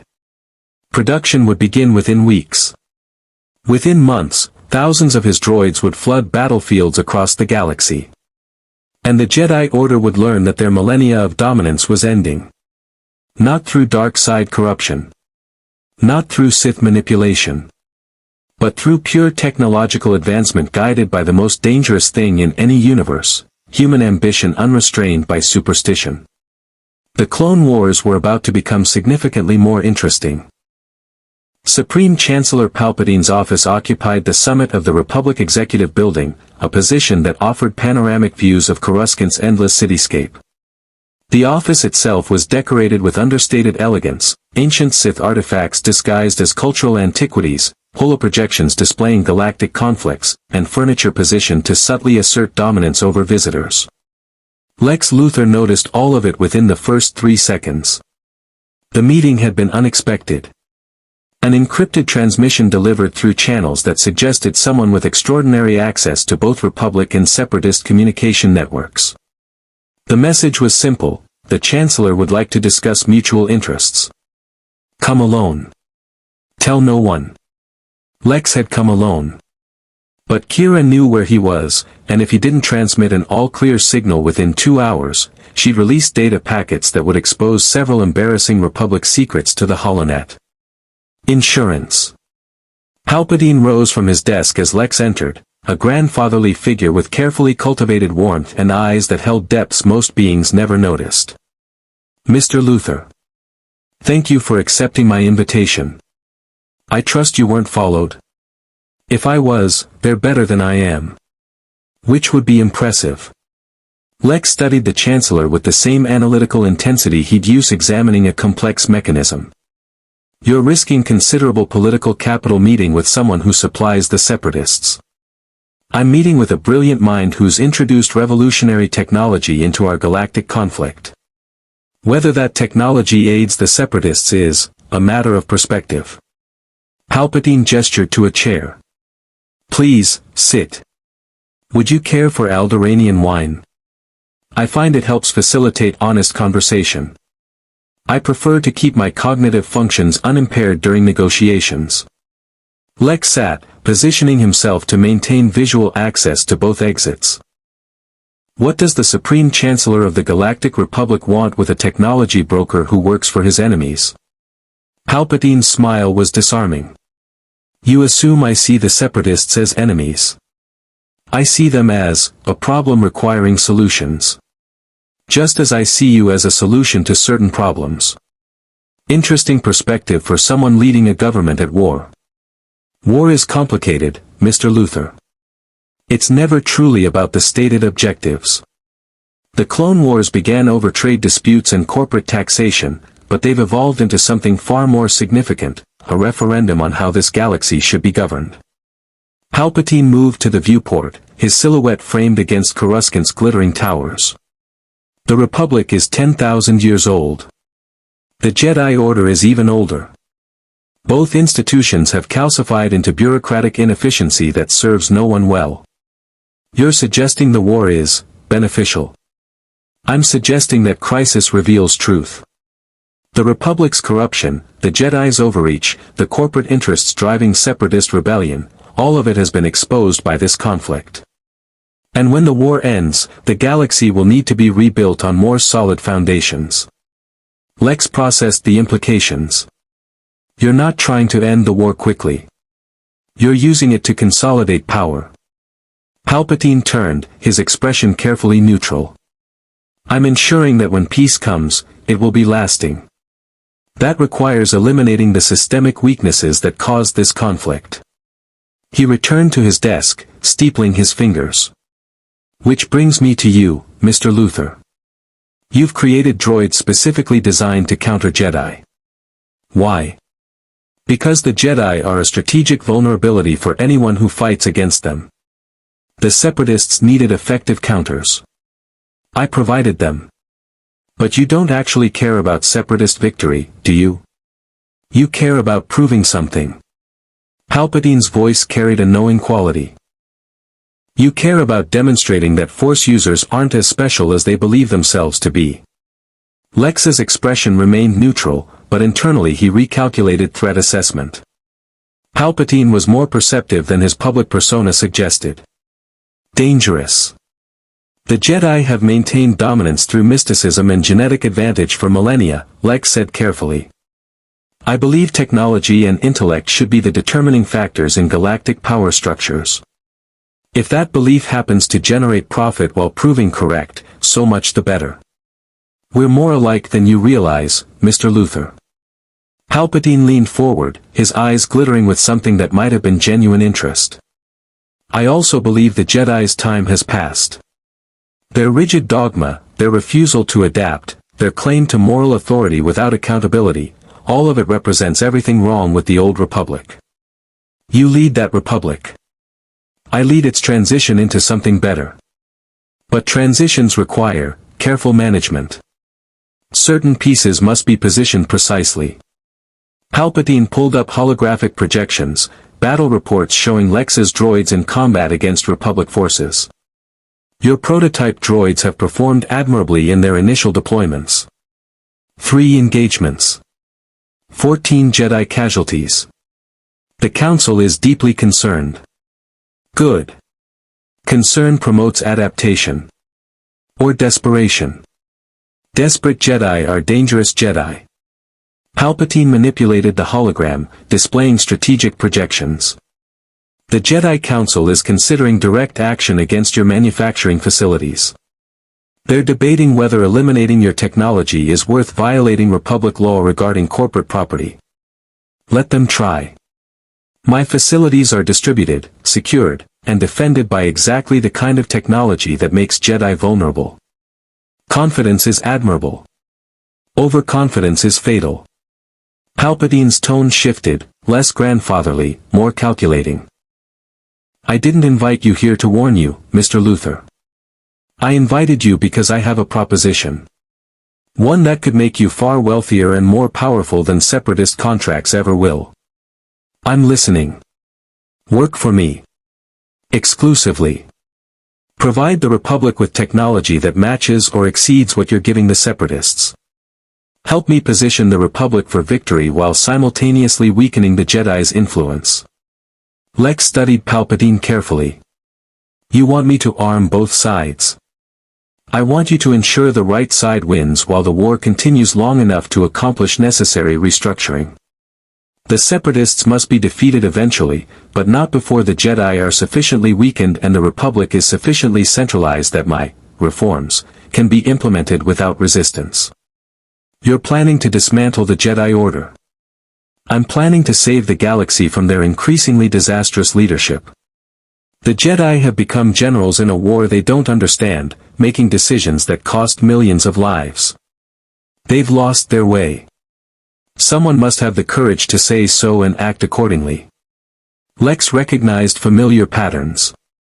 Palpatine's rhetoric echoed every authoritarian leader throughout Earth's history, the promise of order through strength, the identification of a scapegoat group, the consolidation of power disguised as necessary reform. It was textbook tyranny. It was also strategically brilliant. What exactly are you offering? Lex asked. Unlimited funding. Access to Republic military research facilities. Legal protection from Jedi investigation. Political support for Luthor Technologies becoming the Republic's primary military contractor. And most importantly, when the war ends and the Republic is reformed, a seat of significant power in the new government. In exchange for technology that will win the war. Loyalty during the transition. Discretion about our arrangement. And most critically, weapons that can neutralize the Jedi when the time comes to implement final reforms. There it was. Palpatine wanted Lex to design the tools for Jedi genocide. Lex kept his expression neutral while his mind raced through implications. Palpatine was Sith, that much was obvious now. The manipulation, the long-term planning, the strategy of playing both sides. Probably Dooku's master. Definitely dangerous beyond measure. Accepting this offer meant complicity in mass murder. Refusing it meant making an enemy of the most powerful politician in the galaxy who also happened to be a Sith Lord. That's quite an offer, Lex said carefully. But it assumes I have moral flexibility regarding Jedi casualties. You've already created weapons that killed 14 Jedi. Your moral flexibility is demonstrated. Those deaths occurred in wartime combat. What you're describing sounds like systematic elimination. I'm describing the removal of a failed institution that has outlived its usefulness. The Jedi serve no productive purpose in a modern galaxy. They're relics, powerful, dangerous relics who refuse to relinquish authority despite catastrophic leadership failures. Palpatine's voice hardened slightly. Tell me, Mr. Luthor, in your dimension, in your reality, did you tolerate unaccountable beings with godlike power claiming to dictate right and wrong? Lex thought of Superman. The alien with godlike abilities who'd appointed himself Earth's protector. The being Lex had fought for years because someone had to prove that humanity didn't need alien saviors. No, Lex admitted. I didn't. Then you understand my position. The Jedi are Force users who've positioned themselves above galactic law. They take children, indoctrinate them, train them as warriors, and claim moral authority through mystical connection to an energy field. They're a cult with laser swords who've convinced the galaxy they're necessary. But they're not. Technology, law, and human governance can provide everything the Jedi claim to offer, without the arrogance, without the dogma, without the inherent inequality of Force sensitivity determining leadership. Every word resonated with Lex's own philosophy. Force users were exactly like metahumans, genetically advantaged beings claiming special status because of inherited abilities. The Jedi were Superman writ large across a galactic scale. But Palpatine wasn't offering enlightenment. He was offering authoritarianism wearing the mask of meritocracy. I need time to consider, Lex said. This is a significant decision. Of course. Take 48 hours. But understand, if you decline, I'll need to ensure you can't interfere with my plans. Nothing personal, Mr. Luthor. Simply strategic necessity. A threat wrapped in polite language. Accept or die. I appreciate your candor, Lex replied, standing. I'll have an answer within your time frame. I look forward to it. And Mr. Luthor? Palpatine's smile was grandfatherly again, but his eyes remained cold. Don't underestimate how thoroughly I've planned this. The Separatists, the Jedi, the Clone Army, even Count Dooku, all pieces on a board I've been arranging for decades. You're a fascinating new variable, but you're still one piece among many. Choose wisely which side of history you want to inhabit. Lex departed the executive building with his mind churning through scenarios at quantum speed. Palpatine was offering everything: wealth, power, influence, the opportunity to prove technology superior to Force mysticism. The Jedi Order would be eliminated, Force user dominance would end, and a new era based on ability rather than genetic advantage would emerge. It was everything Lex philosophically supported. It was also a trap that would make him complicit in genocide and subordinate to a Sith Lord who would inevitably betray him. Back at Luthor Technologies, Kira met him in the secure conference room. You look like you've seen a ghost, she observed. Worse. I've seen the future, and it's more complicated than I anticipated. Lex pulled up holographic displays, everything he knew about Palpatine, Dooku, the Sith, and the Clone Wars' hidden architecture. The Chancellor is Sith. He's orchestrating both sides of this war. He wants me to help him destroy the Jedi and consolidate absolute power. And you're considering it. I'm analyzing variables. Palpatine's right about the Jedi, they are a failed institution. They do maintain power through Force user supremacy. Eliminating them would advance my thesis about technology surpassing mysticism. But accepting his offer makes me a tool of Sith tyranny. Declining makes me his enemy, and he's positioned to win this war regardless of what I do. Kira studied the holographic data. Boss, you've built your entire career on being smarter than everyone else in the room. So be smarter than Palpatine. He's been planning this for decades. He's controlled variables I didn't know existed. Then introduce variables he can't control. You're not from this galaxy.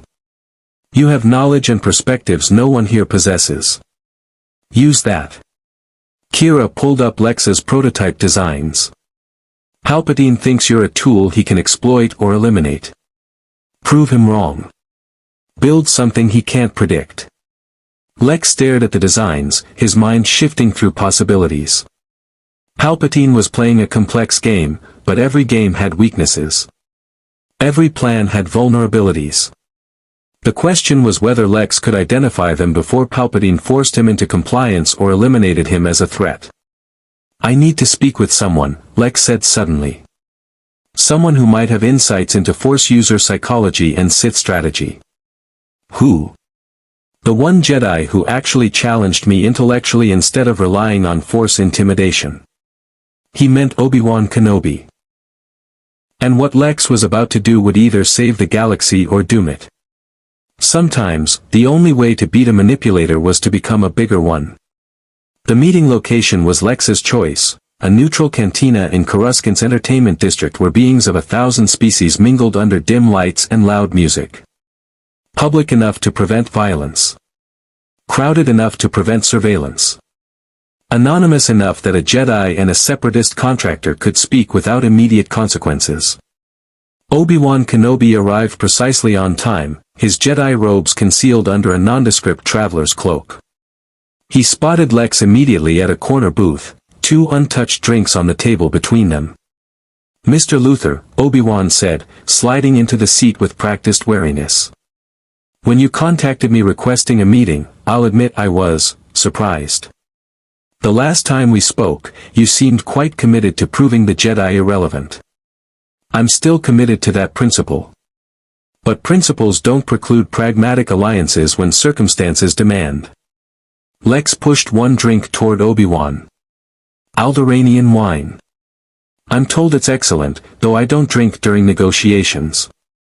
"This is a negotiation. This is me deciding whether the Jedi Order deserves to survive." Lex's blunt statement made Obi-Wan's hand drift reflexively toward his concealed lightsaber. "Relax, Master Kenobi. If I wanted you dead, there are 14 ways I could accomplish that without you sensing danger until too late. I want information. And possibly, cooperation. Cooperation. From you. Regarding what?" "Supreme Chancellor Palpatine offered me unlimited resources and political power to design weapons specifically for killing Jedi. He wants technology that will neutralize your order when he implements what he calls necessary reforms." Lex watched Obi-Wan's expression carefully. "You're not surprised." Obi-Wan's face had gone carefully neutral, Jedi serenity masking what Lex recognized as profound concern. "The Chancellor has been accumulating emergency powers throughout this war. The Council has discussed concerns about his increasing authority. The Council has discussed concerns while missing the actual threat. Palpatine isn't accumulating power through bureaucratic ambition. He's orchestrating this entire war." Lex pulled out a data pad, sliding it across the table. "Encrypted files. Evidence connecting Palpatine to separatist leadership through intermediaries. Communication patterns that suggest coordination between Republic and separatist military strategies. Financial transactions linking the Chancellor's office to corporations funding both sides." Obi-Wan examined the data pad, his expression growing darker with each file. "Where did you acquire this?" "I'm very good at information gathering. And I've been analyzing Clone Wars patterns since arriving in this galaxy. The war is too perfectly balanced. Neither side achieves decisive victory. Both sides suffer sufficient casualties to justify continued conflict but never enough to force surrender. Someone is managing this war like a controlled experiment. And you believe that someone is the Supreme Chancellor of the Republic. I know it is. The question is whether the Jedi Council will believe it when you bring them this evidence." Obi-Wan set down the data pad, his blue eyes studying Lex with new intensity. "Why? Why are you revealing this to me? You profit from this war. You supply the separatists. What do you gain from exposing Palpatine?" "I gain the ability to shape what comes after. Palpatine offered me a choice, help him destroy the Jedi and rule his new empire, or refuse and be eliminated. Those are losing options. I don't accept losing options. Lex leaned forward. I'm offering you a third possibility. The Jedi expose Palpatine before he can execute whatever final phase he's planning. The Republic undergoes actual reform instead of authoritarian takeover. And I position myself as the one who prevented galactic tyranny. You want credit. I want survival and influence. Credit is simply the currency I'll accept. Lex's expression hardened. But I also want to prevent something I've seen before. In my dimension, beings with godlike power often claim they're saving civilization while actually pursuing authoritarian control. Palpatine is following that pattern. If he succeeds, this galaxy will suffer centuries of oppression. That's inefficient. Oppression stifles innovation. I prefer free markets and meritocratic systems. Obi-Wan was quiet for a long moment, processing. You're asking me to accuse the Supreme Chancellor, the democratically elected leader of the Republic, of treason. Based on evidence provided by a technology broker who supplies our enemies. The Council will question your motives and the data's authenticity. Then verify it independently. Use Jedi resources to confirm what I've provided. You'll find I'm accurate. Palpatine has been playing both sides since before the Clone Wars began. Count Dooku is his apprentice. This entire conflict is Sith manipulation on a galactic scale. Dooku is Sith. Obi-Wan's shock was genuine. We suspected he'd fallen to the dark side, but confirmation that he's formally Sith changes everything. Because the Sith operate in pairs. Master and apprentice. If Dooku is the apprentice, who's the master? Lex let the question hang. Palpatine is a Force user. He's concealed it brilliantly, but certain patterns in his political maneuvering suggest Force persuasion. His rise to power was too smooth, too perfectly timed. He's been hiding in plain sight for years. Obi-Wan's expression suggested Lex had just voiced suspicions the Jedi had been afraid to acknowledge. If what you're saying is true, if the Chancellor is Sith, then we're already compromised. The Jedi serve the Republic. The Chancellor leads the Republic. We've been serving a Sith Lord's agenda. Which means the Jedi Order faces an existential crisis regardless of what happens next. If Palpatine succeeds, you're eliminated. If you expose him without sufficient evidence, he claims you're staging a coup and uses that to justify emergency powers that accomplish the same goal. Your only winning move is to expose him so thoroughly that the Senate has no choice but to remove him. And you're offering to help with this why? Out of altruistic concern for galactic freedom. Out of pragmatic concern for my continued existence and business interests. An empire ruled by a Sith Lord eventually becomes a command economy. I prefer free markets. Plus, Lex's smile was cold. I genuinely dislike beings who think they're cleverer than everyone else. Palpatine's been playing this galaxy like fools for decades. Someone should demonstrate that brilliance has limits. Obi-Wan studied Lex for another long moment, then made a decision visible in his posture. If I bring this to the Council, they'll want to meet you. Question you. Verify everything you've claimed. Acceptable. But we need to move quickly. Palpatine gave me 48 hours to accept his offer. When I don't, he'll act against me. That likely coincides with whatever final phase he's planning. The final phase. Obi-Wan's voice dropped. What do you think it is? Elimination of the Jedi. Probably through the clone army. Think about it, 3 million soldiers genetically programmed for loyalty, placed under Jedi command throughout the galaxy. If Palpatine embedded kill orders in their programming, he could eliminate most Jedi simultaneously before anyone realized what was happening. The color drained from Obi-Wan's face. Order 66. You know about it? It's a contingency protocol. One of 150 emergency orders embedded in clone trooper programming. Designed for scenarios where Jedi become corrupted or treasonous. We've always assumed it was a safeguard, never something that would actually be activated. It's not a safeguard. It's a weapon aimed at your order, waiting for Palpatine to pull the trigger. Lex's voice carried absolute certainty. When he does, thousands of Jedi across the galaxy will be killed by the troops they command. It will be efficient, devastating, and nearly impossible to stop once initiated. Obi-Wan's hand gripped the edge of the table. Lex could see the Jedi processing the implications. Friends, colleagues, students, all vulnerable to betrayal by soldiers they trusted implicitly. "We need to warn the Council immediately," Obi-Wan said, starting to rise. "We need to plan carefully," Lex corrected. "Rushing to the Council without strategy gets you dismissed as paranoid. Palpatine has been cultivating relationships with Jedi for years. Many Council members trust him. You need overwhelming evidence and a plan for what happens after you expose him. What happens is he stands trial for treason. What happens is he reveals himself as a Sith Lord and demonstrates that Jedi arrogance made you easy to manipulate. Then he uses that revelation to justify eliminating the Order as a threat to Republic security." Lex's eyes glittered. "You're thinking like Jedi, confront evil, trust in justice.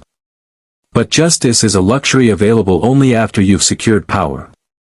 Right now, Palpatine has the power. The Senate trusts him. The clone army answers to him. The Jedi are militarily overextended and politically vulnerable. You need to change that equation before confronting him." "How?" "By doing what I do, identify weaknesses and exploit them. Palpatine's weakness is his own complexity. He's been managing too many variables for too long. The Separatist leadership, the Republic Senate, the Clone Army, Count Dooku, the Jedi Council, any one of those could destabilize his plans if properly leveraged." Obi-Wan sat back down slowly. "You want to manipulate the manipulator. I want to introduce chaos into a system designed for order. Palpatine's entire strategy depends on controlling information and timing. We disrupt both." Lex pulled up holographic projections. "I inform Palpatine that I accept his offer. That gives us access to his plans and expectations. Simultaneously, you brief the Jedi Council on everything I've shared. They begin independent investigation while maintaining normal operations. When Palpatine moves to activate Order 66, we're prepared to counter it." "Counter it how?" "The programming is embedded in every clone trooper. Then we broadcast an override code. I've analyzed clone trooper behavioral programming. It's sophisticated but not impenetrable. Give me access to Republic military networks in 72 hours, and I can create a kill switch that disables Order 66 before it fully activates. That would require access to military systems that civilians don't have clearance for. Which is where you come in. Jedi have military authority. You can authorize my access under the guise of a technology consultation or some other bureaucratic justification." Obi-Wan looked torn between pragmatism and Jedi principles. "You're asking me to trust someone who supplies weapons to our enemies, who's admitted he wants to prove the Jedi irrelevant, and who's proposing we engage in the same kind of manipulation we're accusing Palpatine of. I'm asking you to trust logic over sentiment. Palpatine is going to eliminate the Jedi Order. That's not speculation, it's strategic inevitability based on his established patterns. You can die adhering to principles, or you can compromise those principles temporarily to ensure the Order survives to uphold them later. Choose." The cantina's noise seemed to fade as Obi-Wan wrestled with the decision. Lex watched the internal conflict play across the Jedi's face.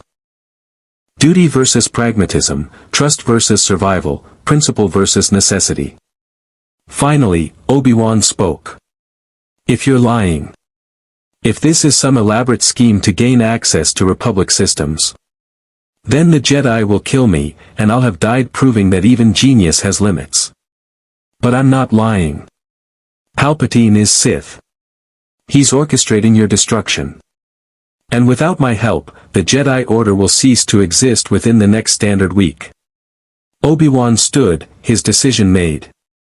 "Come with me to the Jedi Temple. The Council needs to hear this directly from you." One condition. When this is over, when Palpatine is exposed or eliminated, the Jedi Order undergoes actual reform. No more taking children for training. No more claiming moral authority through force sensitivity. No more positioning yourselves as the galaxy's arbiters while serving corrupt governments. You become what you claim to be, peacekeepers, not rulers. That's not a decision I can make alone. Then convince the Council. Because if the Jedi emerge from this crisis unchanged, you'll be making the same mistakes that allowed Palpatine to manipulate you in the first place. Prove you can adapt, or prove you deserve extinction. Harsh words. True words. Obi-Wan nodded slowly. I'll propose reforms. But first, we survive. Agreed. As they departed the cantina together, an unlikely alliance between Jedi and technology broker, Lex felt the familiar thrill of complex problem-solving. Palpatine thought he controlled all variables. Dooku thought he understood the Sith plan. The Jedi thought they could trust their principles. All of them were wrong. Because Lex Luthor was about to demonstrate that the most dangerous being in any galaxy wasn't the one with the most power, it was the one who understood how to break the rules everyone else considered immutable. The Clone Wars were entering their final phase. But the ending wouldn't be the one anyone expected. The Jedi Council chamber felt different when entered under these circumstances. Lex stood at the circle's center, surrounded by the Order's most powerful members, Masters Yoda, Mace Windu, Ki-Adi-Mundi, Plo Koon, and others whose combined force presence would have intimidated most beings into submission. Lex felt like he was presenting to a particularly conservative board of directors. Mr. Luthor, Mace Windu began, his voice carrying barely restrained hostility. Master Kenobi has shared disturbing allegations. Before we proceed, understand that lying to the Jedi Council has consequences. I don't lie when truth serves my interests better, Lex replied calmly. And right now, truth is the only currency valuable enough to purchase what I need, your survival and mine. Bold words, for one who arms our enemies, Ki-Adi-Mundi observed. I armed beings who paid me. The fact that they oppose you is incidental to the business transaction. But circumstances have evolved.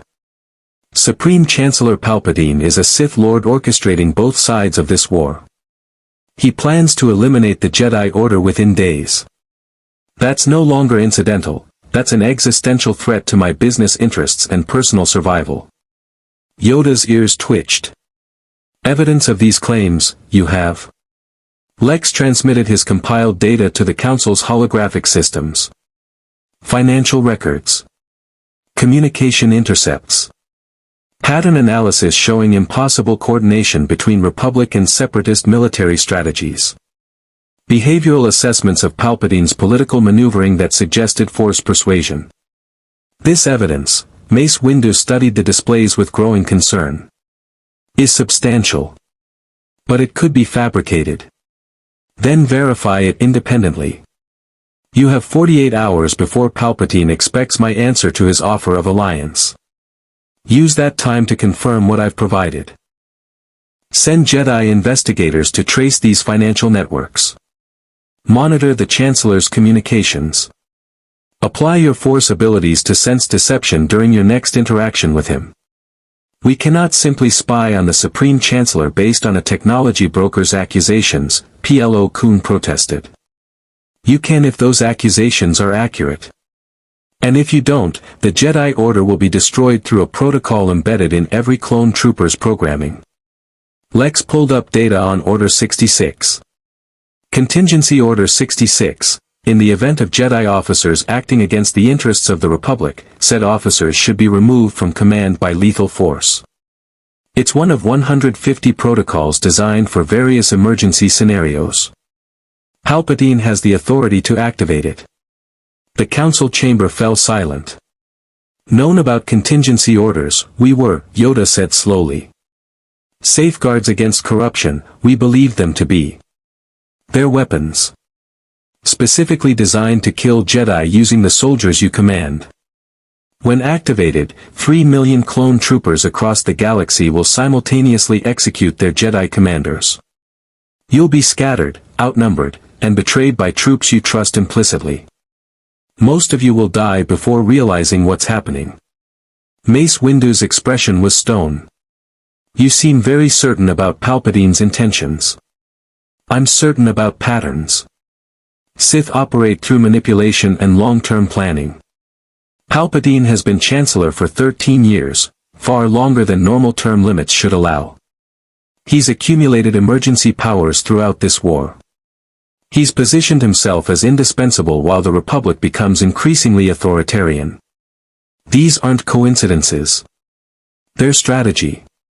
Lex met each council member's gaze. Count Dooku is Sith. That's confirmed. Sith follow the rule of two, master and apprentice. Who's Dooku's master? The only being with sufficient power, influence, and positioning is Palpatine. Impossible to hide dark side presence, it should be, Yoda said, though his tone carried doubt. Sense Sith corruption, Jedi should. Unless the Sith is extraordinarily skilled at concealment. Or unless the Jedi have become complacent, so convinced of your superiority that you don't look for threats hiding in plain sight. Lex's words were calculated provocation. You've been so focused on fighting separatists that you missed the enemy sitting in your Senate chambers. Mace Windu's hand moved toward his lightsaber, a reflexive response to perceived insult. But Yoda's gesture stopped him. Right, he may be. Uncomfortable truth, this is, but truth nonetheless. The ancient Jedi Master's eyes closed in meditation. Investigate, we must. But carefully. If correct, Mr. Luthor is, then confronting the Chancellor prematurely brings disaster. If incorrect, then accusing him unjustly destroys our credibility and serves separatist interests. Which is why I propose a coordinated strategy rather than direct confrontation, Lex said. I accept Palpatine's offer, gaining access to his plans and timeline. You investigate independently, gathering evidence the Senate will accept. When Palpatine moves to activate Order 66, we counter with the override protocol I'll create. You expect us to trust you with access to Republic military networks? Ki-Adi-Mundi's skepticism was palpable. I expect you to recognize that I'm the only being in this galaxy with both the technical expertise to create an override protocol and the motivation to ensure it works.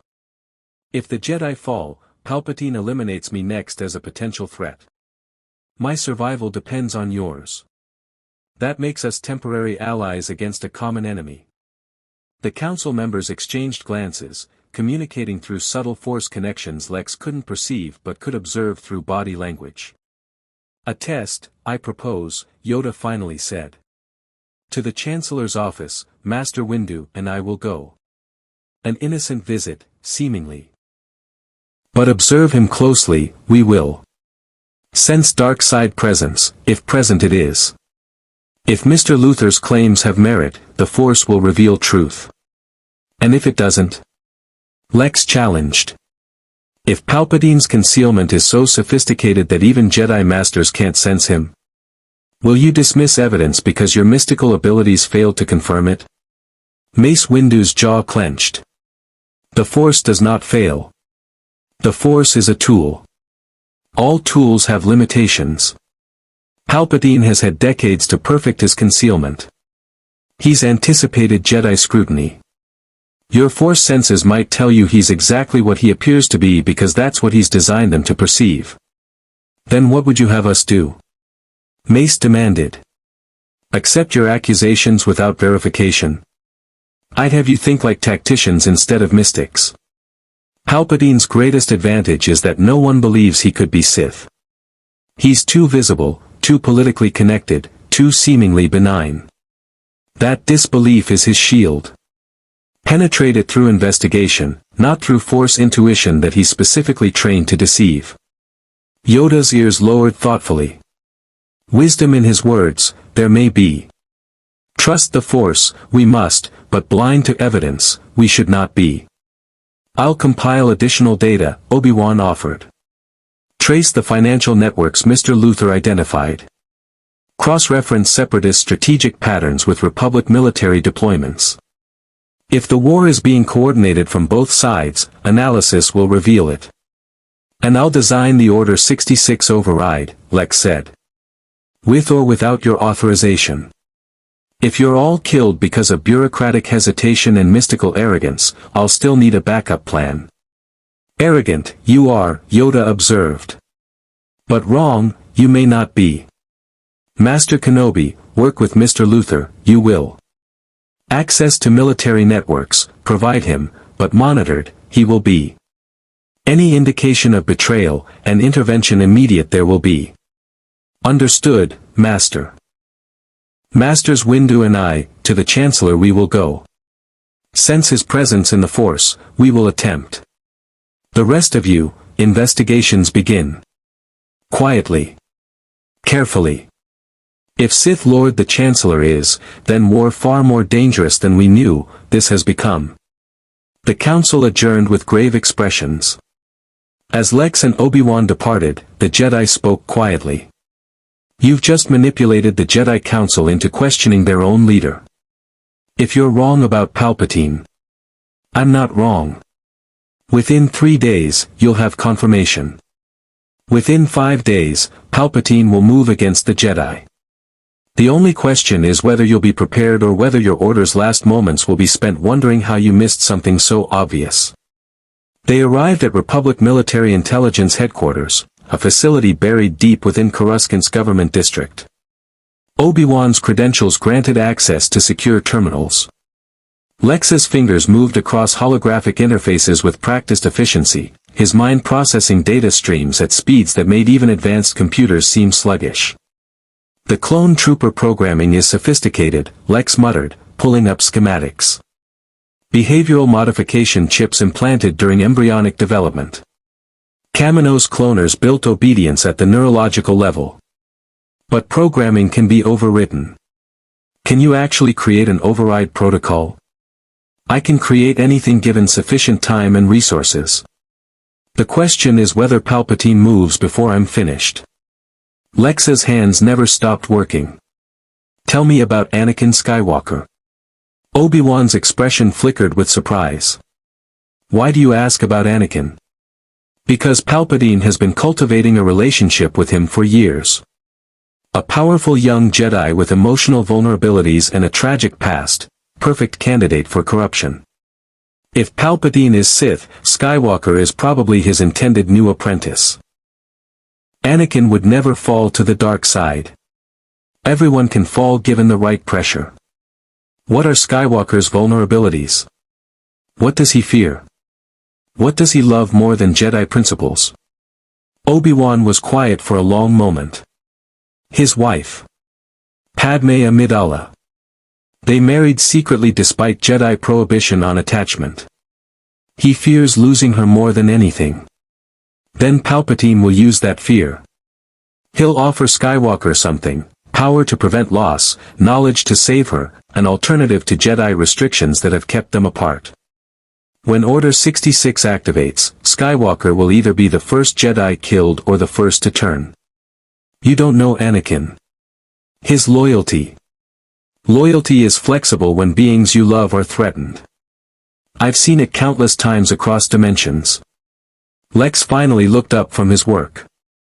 If you want to save your friend, you need to reach him before Palpatine's final move. Make him see the manipulation. Break whatever hold the Chancellor has established. And if I can't, then you'll likely have to kill him. Fallen Jedi are extraordinarily dangerous, all that training combined with dark side power and emotional instability. Skywalker could slaughter dozens of Jedi before anyone stops him. Obi-Wan's face showed the pain of even considering such a possibility. Lex felt something almost like sympathy, a rare emotion for him, quickly suppressed. Focus on what you can control, Lex said, returning to his work. I'll handle the technical solution. You handle the human one. Between us, maybe the Jedi Order survives this. And after? When Palpatine is exposed or defeated? What happens to your weapons, your technology, your business? I adapt. I always do. Lex's smile was cold. But if we succeed, the Jedi will owe me a debt. I'll collect that debt through the reforms I demanded. The Order becomes what it claims to be, or it becomes irrelevant. Either outcome proves my thesis. You really do see everything as a competition between Force users and technology. Because that's what it is. You've had millennia of dominance. Technology is finally catching up. When it surpasses you, and it will, the galaxy will need to decide whether Force users should retain special status. I'm betting on meritocracy over mysticism. The Force isn't mysticism. It's reality. The Force is a measurable phenomenon I intend to quantify, understand, and eventually replicate through technology. But that's a project for after we survive the immediate threat. Lex pulled up a new display. I've isolated the behavioral chip's command protocols. The override will require broadcasting on frequencies that match the chip's receivers. We'll need access to Republic military communication arrays across the galaxy. That's potentially exposing our entire military infrastructure to manipulation. It's ensuring the Jedi Order doesn't get exterminated.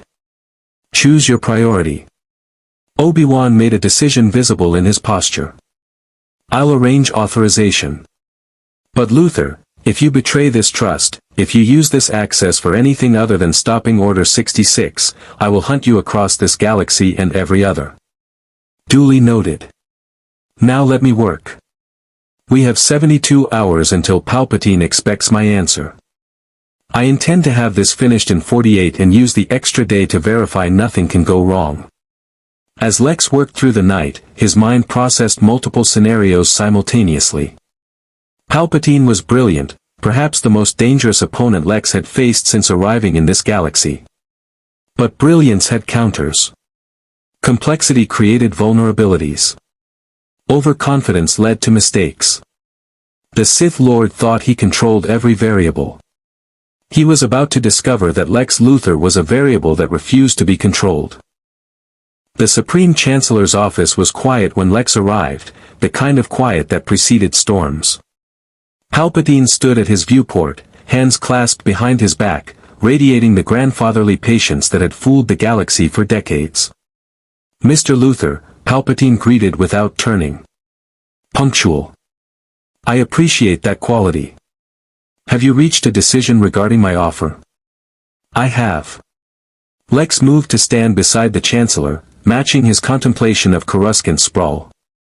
I accept. With conditions. Conditions? Palpatine's tone carried amusement. You're negotiating with the Supreme Chancellor of the Galactic Republic. I'm negotiating with a Sith Lord who's orchestrating galactic war. The Republic facade is irrelevant between us. Lex finally turned to face Palpatine directly. You want me to design weapons for eliminating Jedi? I'll do it. But I require full transparency regarding your timeline, your strategy, and your intended endgame. I don't work blind for anyone. For a heartbeat, Palpatine's mask slipped. The grandfatherly politician vanished, replaced by something ancient and predatory. Then it was back, so quickly Lex might have imagined it. You're perceptive, Palpatine said softly. More than I anticipated. How long have you known? Since our first meeting. The manipulation patterns were obvious once I stopped looking at surface presentation. You've been playing both sides masterfully, but even perfect games have tells. And yet you're still here. Most beings who discover what I am don't survive the revelation. Palpatine's voice dropped to something colder. Why should I trust that you won't expose me? Because I gain nothing from exposure and everything from alliance. The Jedi are your enemy. They're also obstacles to my thesis about Force user irrelevance.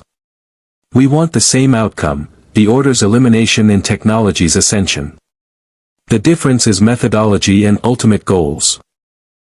You believe you can work with a Sith Lord and maintain independence. I've worked with worse. Dark side. Brainiac. Beings who made Sith philosophy look like children's ethics exercises. Lex's voice carried absolute conviction. You're powerful, Chancellor. But you're not omnipotent. And I'm very good at surviving partnerships with beings who think they're using me.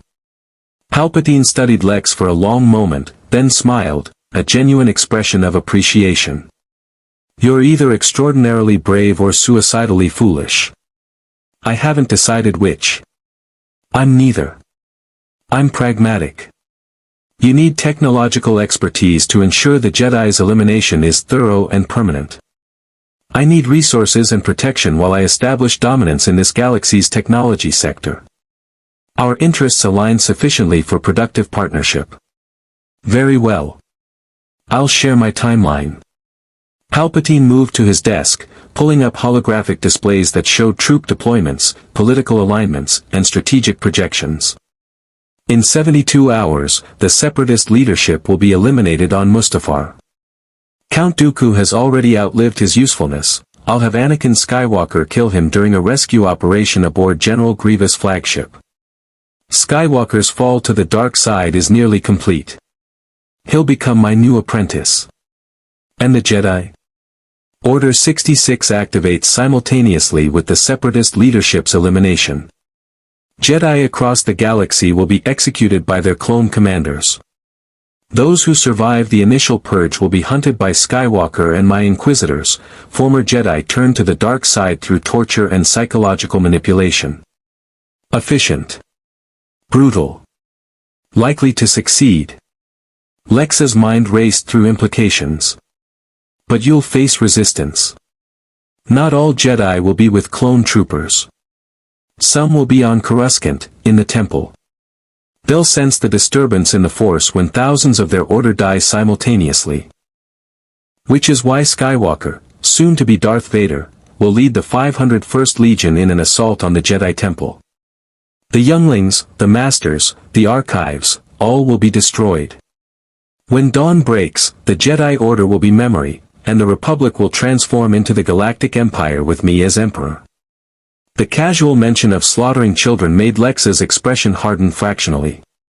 He'd committed many morally questionable acts in pursuit of his goals, but wholesale child murder crossed lines even he respected. The younglings, Lex said carefully. Children represent future threats, but they're also recruitment opportunities. Force-sensitive children raised under proper conditioning could serve your empire effectively. Killing them is wasteful. Palpatine's eyes narrowed. You object? I object to inefficiency. Dead children are valueless. Children trained as Imperial Inquisitors are assets. Consider it from a resource perspective. Why eliminate potential when you could exploit it? Your pragmatism is unexpected. But unnecessary. The Jedi ideology must be completely eradicated. Leaving survivors creates martyrs and future rebellion. Then at least preserve the temple archives. Jedi knowledge accumulated over millennia, holocrons, texts, historical records. That information has value for understanding Force mechanics and developing technological counters. Palpatine considered this. The archives will be partially preserved. Certain knowledge will be useful for training Inquisitors. But the rest burns. The Jedi's legacy must be destroyed so thoroughly that future generations view them as failures who betrayed the Republic. Historical revision. Effective strategy. Lex pulled up his own schematics. I've designed enhancements to your Order 66 protocol. The current implementation is robust but has vulnerabilities. If even one Jedi broadcasts a warning before death, others might escape. I recommend communication jamming synchronized with the activation, preventing distress signals. Show me. Lex transmitted false technical specifications, designs that appeared functional but contained subtle flaws he'd embedded deliberately. To Palpatine's non-technical assessment, they'd seem like improvements. To Lex's actual override protocol hidden in Republic military systems, they'd provide exploit vectors. Impressive, Palpatine admitted, studying the false data. Your technical expertise is as advertised. Begin implementation immediately. I'll need authorization codes for military communication arrays. And access to clone trooper behavioral chip specifications to ensure compatibility. Granted. My personal codes will provide access to any system you require. Palpatine transmitted the authorization codes, another piece of the puzzle Lex needed. One more question, Lex said. After the Jedi are eliminated and the Empire is established, what's my role? You've promised resources and position, but specifics matter. You'll become the Empire's chief military technologist. Unlimited funding, absolute authority over weapons development, political protection from rivals. You'll build the technology that ensures no Force users ever threaten Imperial authority again. And eventually, Palpatine's smile turned predatory, you'll help me develop technology that extends life indefinitely. The Sith have pursued immortality for millennia through the Force. You'll achieve it through science. Ambitious. Possibly achievable given sufficient resources. Lex kept his expression neutral while internally noting that Palpatine's ultimate goal was personal immortality, useful information. I'll begin work immediately. 72 hours until activation. 68 now. Time is essential. The Republic's Senate grows restless. The Jedi Council grows suspicious. I've accelerated the timeline slightly. Understood. As Lex departed the Chancellor's office, his mind catalogued everything he'd learned. 68 hours. Dooku's elimination. Skywalker's fall. Order 66. The Temple assault. And Palpatine's authorization codes that would let Lex access the very systems he needed to dismantle the Sith Lord's plan. Back at Republic Military Intelligence, Obi-Wan was waiting with Masters Yoda and Mace Windu. Report, Windu demanded. Palpatine confirmed everything. He's Sith. He's orchestrating both sides. Order 66 activates in 68 hours, synchronized with a separatist leadership purge and Anakin Skywalker's fall to the dark side. The Jedi Temple will be assaulted by the 501st Legion under Skywalker's command. Palpatine expects total Jedi elimination within 24 hours of activation. The Jedi Master's expressions ranged from grim determination to profound sorrow. Sense dark side presence, we did, when visiting the Chancellor, Yoda confirmed. Concealed masterfully, but present. Right, Mr. Luthor was. Sith Lord, Palpatine is. Darth Sidious, his true name. Then we arrest him, Mace Windu said immediately. Gather evidence, present it to the Senate, and he declares it a Jedi coup, Lex interrupted. He spent years building political support. The Senate trusts him more than you. He'll claim you're staging a power grab, activate Order 66 immediately, and accomplish his goals ahead of schedule while you're scrambling to prove your innocence. Then what do you propose? We let him think his plan is proceeding. I've implemented the override protocol in Republic military systems using his own authorization codes. When Order 66 activates, I'll broadcast the override signal across all military communication arrays. The behavioral chips will receive conflicting commands and default to non-execution. Clone troopers will hesitate long enough for Jedi to realize they're under attack and defend themselves. Hesitate? Obi-Wan pressed. Not completely prevent. The chips are neurological implants activated by chemical and electrical signals.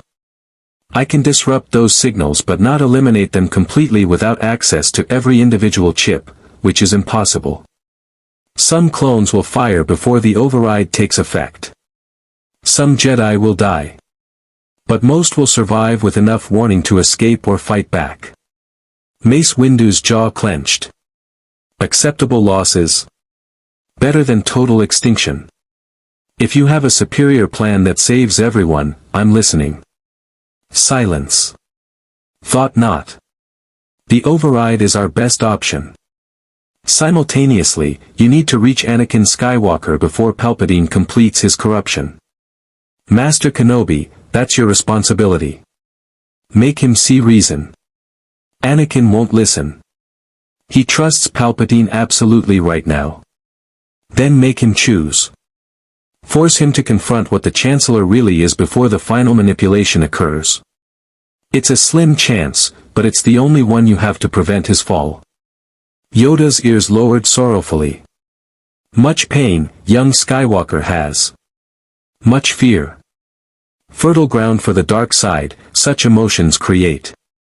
But try, we must. What about the Senate?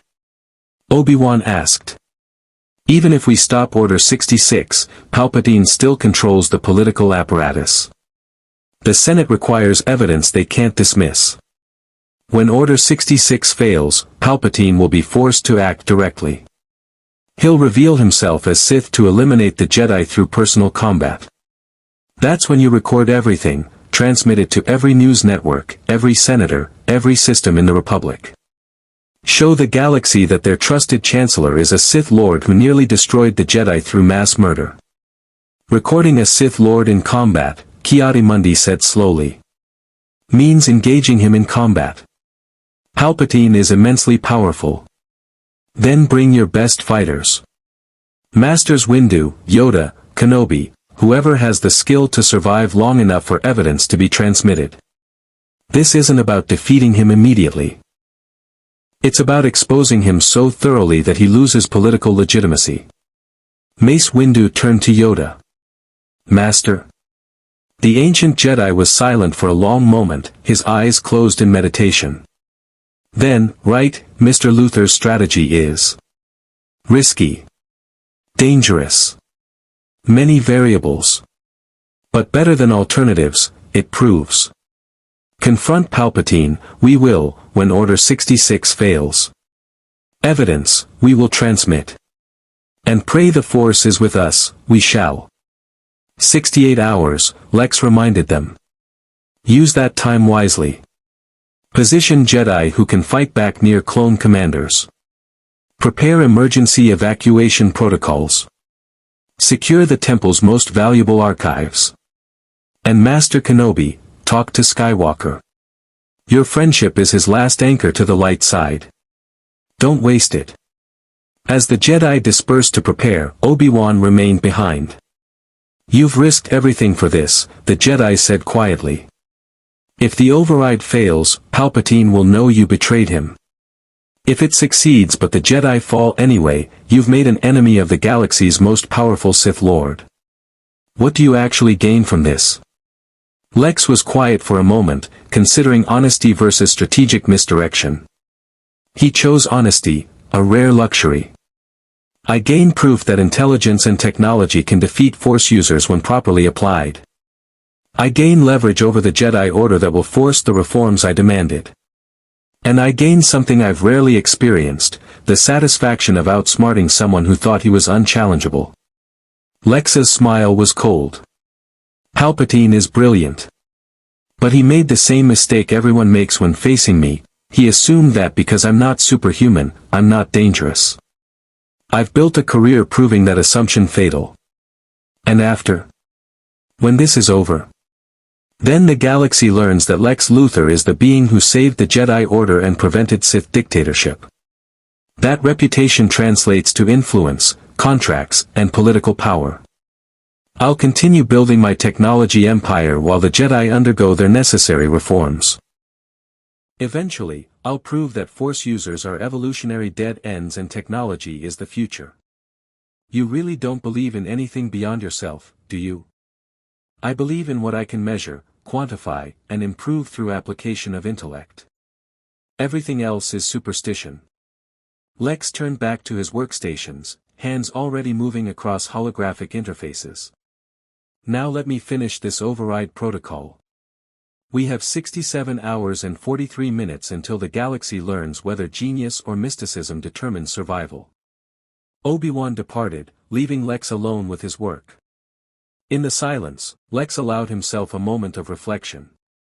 He'd faced Superman, Darkseid, and Brainiac. He'd fought gods, aliens, and metahumans across dimensions. And now, in a galaxy far from Earth, he was orchestrating the downfall of a Sith Lord while simultaneously saving the organization he philosophically opposed. The irony wasn't lost on him. But irony was just another variable to exploit. 67 hours until Order 66. 67 hours until Lex Luthor proved that human brilliance could reshape galactic destiny. The Force might bind all things, but intelligence could unbind them just as effectively. The galaxy would remember what happened next as the moment everything changed. When Order 66 activated across 1,000 systems, 3 million clone troopers raised their weapons against the Jedi they'd fought beside for 3 years. The command echoed through behavioral chips, chemical signals flooding neural pathways, fingers tightening on triggers. Then Lex Luthor's override protocol screamed across every military communication array in the Republic. The effect was immediate and imperfect.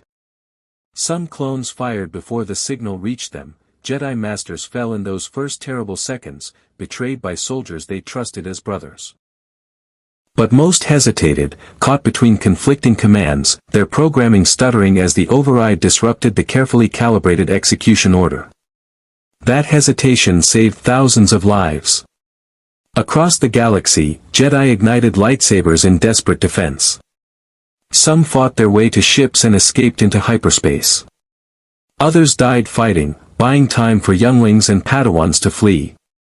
The clone army, designed as the perfect weapon against the Jedi Order, found itself fighting battles its programming never anticipated, battles where targets knew they were coming and fought back with everything the Force provided.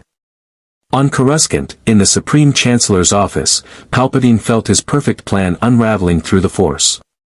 His face contorted with rage as reports flooded in. Order 66 had failed to achieve total surprise. Jedi were escaping. The clone army was in chaos. Someone had betrayed him. Mace Windu, Kit Fisto, Aegon Kohler, and C.C. Tyan burst through the office doors, lightsabers ignited, their expressions carrying grim determination. In the name of the Galactic Senate, Mace declared, his purple blade steady, "You're under arrest, Chancellor." Palpatine's mask of benevolence shattered completely. His face twisted into something inhuman as yellow eyes blazed with Sith fury. "Are you threatening me, Master Jedi? The Senate will decide your fate." "I am the Senate." Lightning erupted from Palpatine's fingertips, not the restrained bolts of a politician defending himself, but the devastating torrents of a Sith Lord who'd hidden his true power for decades. 3 Jedi Masters died in seconds, their bodies smoking ruins before they could react to the speed and ferocity of Darth Sidious unleashed. Mace Windu alone survived the initial assault, his Vapad form channeling the dark side energy back at its source. The two fought with a fury that shattered windows and scorched walls, their battle transmitted across every holonet channel as Lex's hidden recording devices captured everything. The galaxy watched their trusted Chancellor revealed as a monster. In the Jedi Temple, Anakin Skywalker stood frozen between light and darkness, Palpatine's words echoing in his mind even as Obi-Wan pleaded with him to see reason. The Chancellor had promised power to save Padme. The Jedi offered only restrictions and loss. But Obi-Wan's voice broke through the seduction, "You're better than this, Anakin. The man I trained, the hero who saved countless lives, that man wouldn't slaughter children for a Sith Lord's lies." Anakin's lightsaber trembled. The 501st Legion waited behind him, ready to storm the temple at his command. He made his choice. The lightsaber deactivated. "Get the younglings out," Anakin told Obi-Wan, his voice breaking. "Get them away from here. I'll hold the 501st as long as I can." It wasn't redemption. It wasn't a complete return to the light. But it was enough. By the time the battle ended, Palpatine was dead, executed by Mace Windu after the Sith Lord's own lightning was reflected back with fatal precision. The recording of his true nature, his confession of orchestrating the Clone Wars, his attempt to murder Jedi Masters in his own office, played on repeat across the holonet. The Senate, forced to confront undeniable evidence of their Chancellor's treachery, moved quickly to dissolve emergency powers and begin the painful process of Republic restoration. The Jedi Order survived, though scarred and reduced. Approximately 40% of their number fell in those first terrible minutes before Lex's override took effect. The survivors faced a galaxy that had seen their near extinction and questioned what purpose they served if technology could almost eliminate them so efficiently.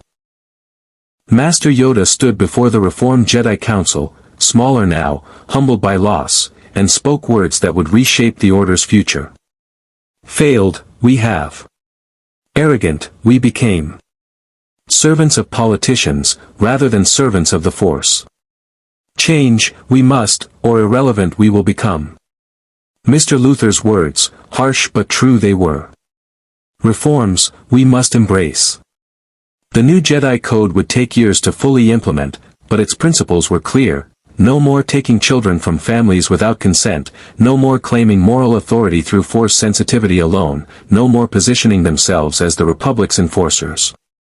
They would be peacekeepers in truth, advisors, mediators, protectors who serve by choice rather than by assumed right. Count Dooku died on Grievous' flagship, killed not by Anakin but by Obi-Wan, who'd arrived in time to prevent Skywalker's fall from being complete. The Separatist leadership, deprived of both Sith Masters, fragmented into negotiations with the Republic. The Clone Wars ended not with victory or defeat, but with exhausted compromise. Lex Luthor became the most famous human in the galaxy, the technology broker who'd saved the Jedi Order and exposed the Sith's grand conspiracy. Luthor Technologies received contracts worth billions, political protections that made him virtually untouchable, and access to resources that would have been impossible before. But more than wealth or influence, Lex had gained what he'd sought since arriving in this galaxy: proof. Proof that Force users weren't invincible. Proof that technology and intellect could match mysticism when properly applied. Proof that human ambition, unconstrained by superstition, could reshape civilizations. He stood in his expanded headquarters on Coruscant, watching the sun set over a galaxy forever changed by his intervention. Kira then joined him at the viewport. "We did it, boss. We actually did it. We proved a point," Lex corrected. "Now comes the harder part, maintaining the advantage. The Jedi will reform, but they'll remember I'm the one who forced that reformation.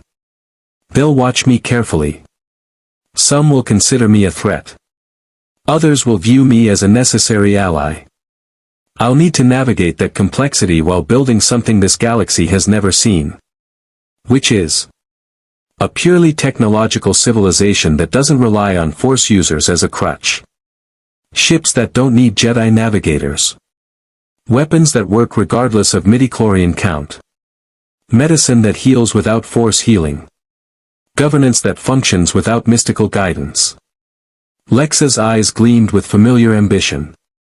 "I've spent my life fighting aliens and metahumans who claimed superiority through genetic advantage. Here, I've proven that fight can be won. Now I'll prove it permanently. And if the Jedi oppose you, they won't. Not directly.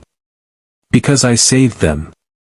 Because they owe me a debt they can never fully repay. And because deep down, even the most devoted Jedi knows I'm right, Force sensitivity is genetic lottery, not earned virtue. Technology is democratization. Anyone can use a blaster.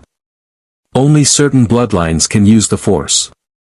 Kira was quiet for a moment. "You know the Sith aren't extinct, right? Palpatine and Dooku are dead, but the philosophy survives. Someone else might rise. Let them. I've designed countermeasures to Force lightning, lightsabers, Force persuasion, precognition, and telekinesis. The next Sith who emerges will find a galaxy far less vulnerable to Force user manipulation. And they'll find me waiting with technology they can't anticipate because I'm not from this dimension." Lex smiled, the expression cold and satisfied. "I've turned the Clone Wars from a Sith victory into a demonstration that brilliance matters more than mysticism. That's a legacy that will outlast any empire Palpatine could have built." In the Jedi Temple, Obi-Wan Kenobi meditated on recent events, trying to find peace in the Force after weeks of chaos. The Order had survived, but at devastating cost. Friends were dead. Students were lost. The certainties that had guided Jedi for millennia had proven insufficient against a well-prepared enemy. Lex Luthor had saved them. That truth was undeniable and uncomfortable in equal measure. The Force whispered warnings about the technology broker, not darkness, exactly, but something equally concerning. An absence. A void where Force intuition couldn't penetrate. Lex Luthor represented something new in the galaxy, something the Force itself seemed uncertain how to categorize. Worried, "You are," Yoda observed, joining Obi-Wan in the meditation chamber. Mr. Luthor proved that technology can counter the Force when properly applied. What happens when that technology spreads? When every criminal, every warlord, every corporation has access to Force nullification technology? Change, it represents. Uncomfortable, but necessary. For too long, relied on Force superiority, we have forgotten that service, not power, defines us. Mr. Luthor's challenge, uncomfortable but valuable it is. He could become a greater threat than Palpatine. Could. But might not. Judge him by his actions, we should, not by fear of what he might become. Saved us, he did. Debt, we owe. But vigilant, we must remain. Balance, the Force requires. And balanced, Mr. Luthor is not. Obi-Wan nodded slowly. Lex Luthor had saved the Jedi Order while simultaneously proving they weren't necessary. He'd prevented galactic tyranny while building his own empire of influence. He'd demonstrated brilliance while revealing profound philosophical opposition to everything the Jedi represented. The Clone Wars had ended. But a new kind of conflict, one fought with technology versus mysticism, intellect versus intuition, human ambition versus Force tradition, had only just begun. And across the galaxy, in workshops and laboratories, Lex Luthor continued building the future he envisioned, a civilization where power came from what you created, not what you inherited. Where brilliance mattered more than midichlorian count. Where humanity's greatest weapon, the mind unconstrained by superstition, could reshape reality itself. He'd challenged gods in his own dimension and survived. He'd challenged Force users in this galaxy and won. The question wasn't whether Lex Luthor would change the Star Wars galaxy forever. It was whether that change would save it or doom it. Only time would tell. But one truth remained certain, the galaxy far, far away had learned that the most dangerous beings weren't always those who wielded the Force. Sometimes, they were the ones who refused to believe it mattered. May the Force be with you. More stories await.